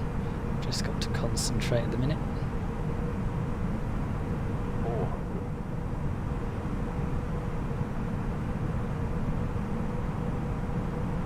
300. 100 above. 200. Continue. Minimum. Oops. 100. 50. 40. 30. 20. 10. 5. JetBlue 710. Spoilers. Reverse grain. Decel. Well, here we are, and I just realised I forgot to reactivate the Sec2 flight computer, which meant the plane was harder to control than I expected because I didn't have any auto trim. 70 knots. But not too bad a landing, I feel.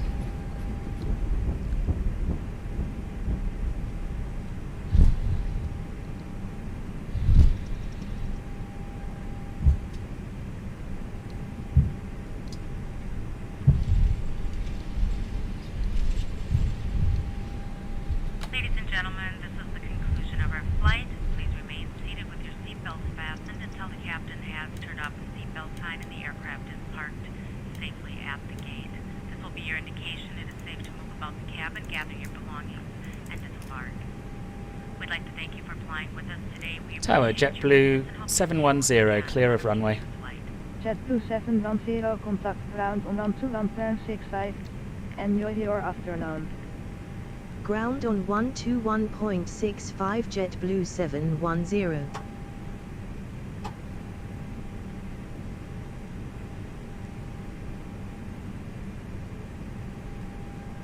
I'll just get our taxi clearance and then I'll have a catch up with the chat as we're taxiing in. And we'll see if they'll give us the gate that I ask for, which they sometimes do but usually don't. We're looking for gate 22.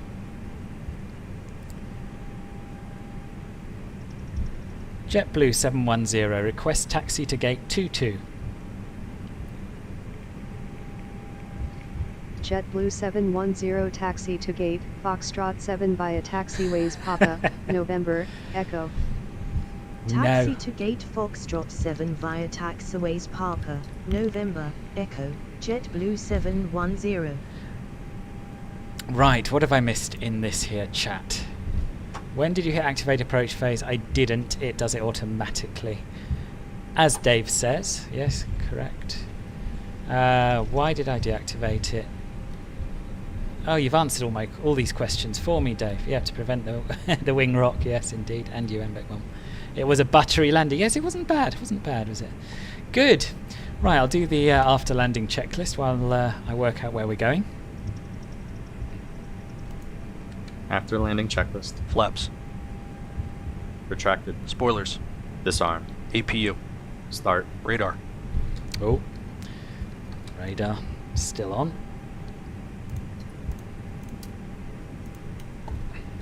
Off. Predictive wind shear system. Off. After landing checklist complete. This is pilot to ATC. To be honest, Jorge, it was only a tiny bit of wing wobble. I could have probably lived with it, but I decided not to.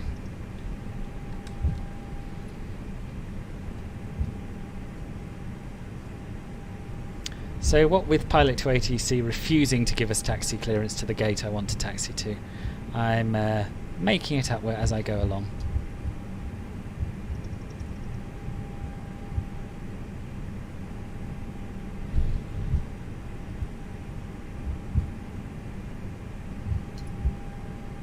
But I believe Terminal 5 is basically at the other end of the airport, so let me just get the old chart up.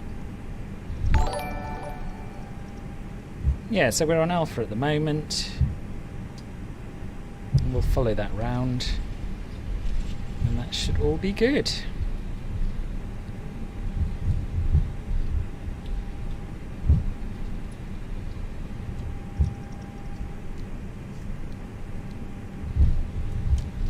I think it was mostly fixed, but I don't think it's completely gone away.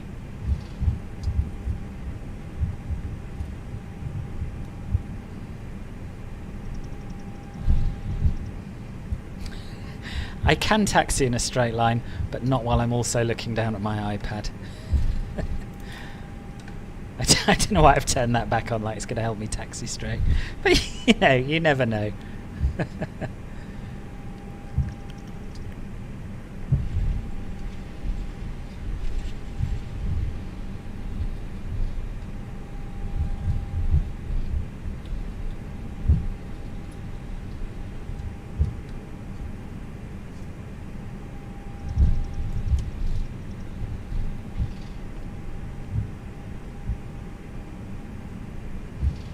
Oh, William, not to worry, you can go back and watch it later. It was not a bad landing. We were a little high and a little fast on the approach, but we got down and yeah, good flight all in all.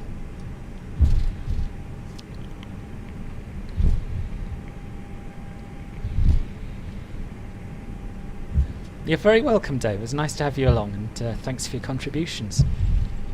Hope to see you on another one, and have a good day.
So we're taxiing along Alpha, and we want to turn in on Charlie Alpha, I think, which should be just around the next corner.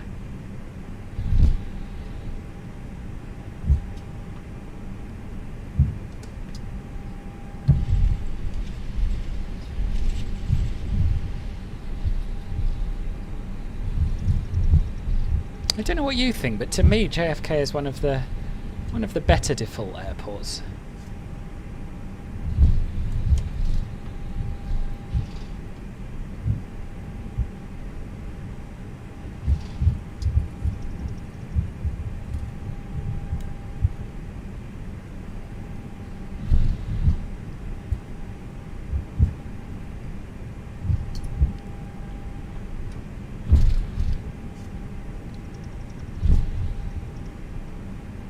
I seem to remember it even has numbered stands, which is nice.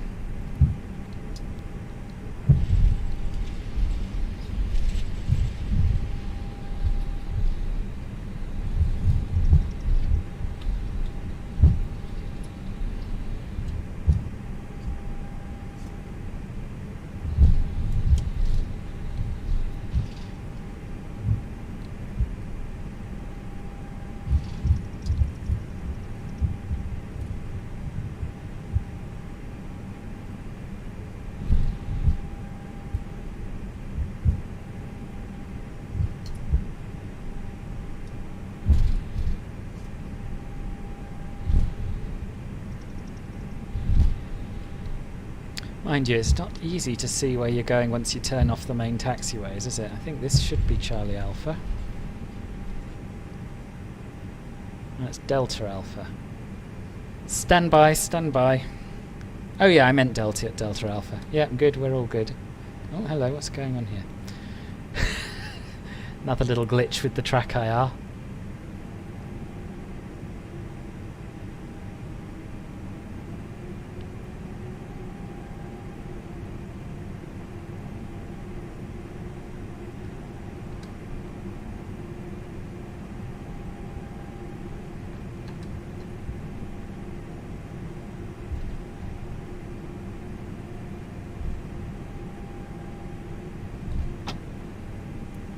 think 22 might be the one that static aircraft's parked up at. So we'll go to the one next to it.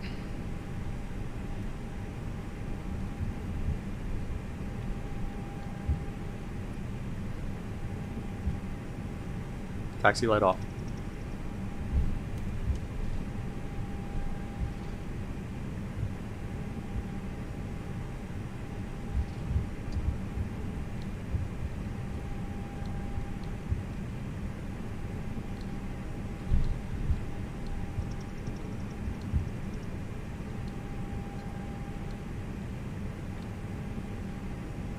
Right, parking brake on. APU bleed on. Engines off. Seatbelt sign off. And back on again for no apparent reason.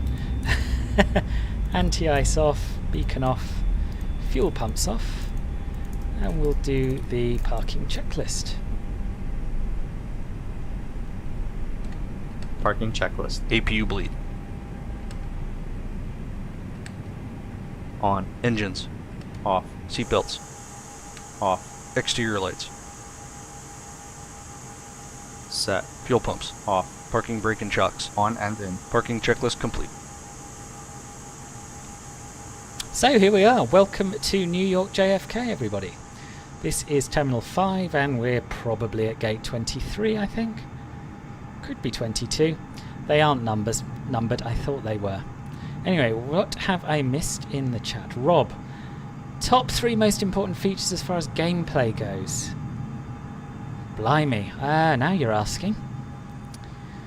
What are my top 3 features? Airport features. Yeah, I mean, night lighting is a big one. Being able to see where you're going. I'd say decent textures. I'd like to be able to pull up at the gate and not see any blurriness on the terminal building. And number 3, I suppose now I was going to say working jetways, but there are a lot of sceneries I love that don't have working jetways. I'm going to go with decent signage, decent taxiway signs, hold short signs, that sort of thing. That or ground markings. Anyway, yes, I think we will call it a day here. I hope you've enjoyed this flight. I certainly have. It's been good. And my next live stream will also be my next group flight, which will be happening on Saturday at 2 PM. Join my Discord if you'd like to be the first to know about it and if you want information on how to join. Other than that, I will call it a day here. Thanks again for coming, and I hope to see you again soon on Filbert Flies. See you soon. Bye.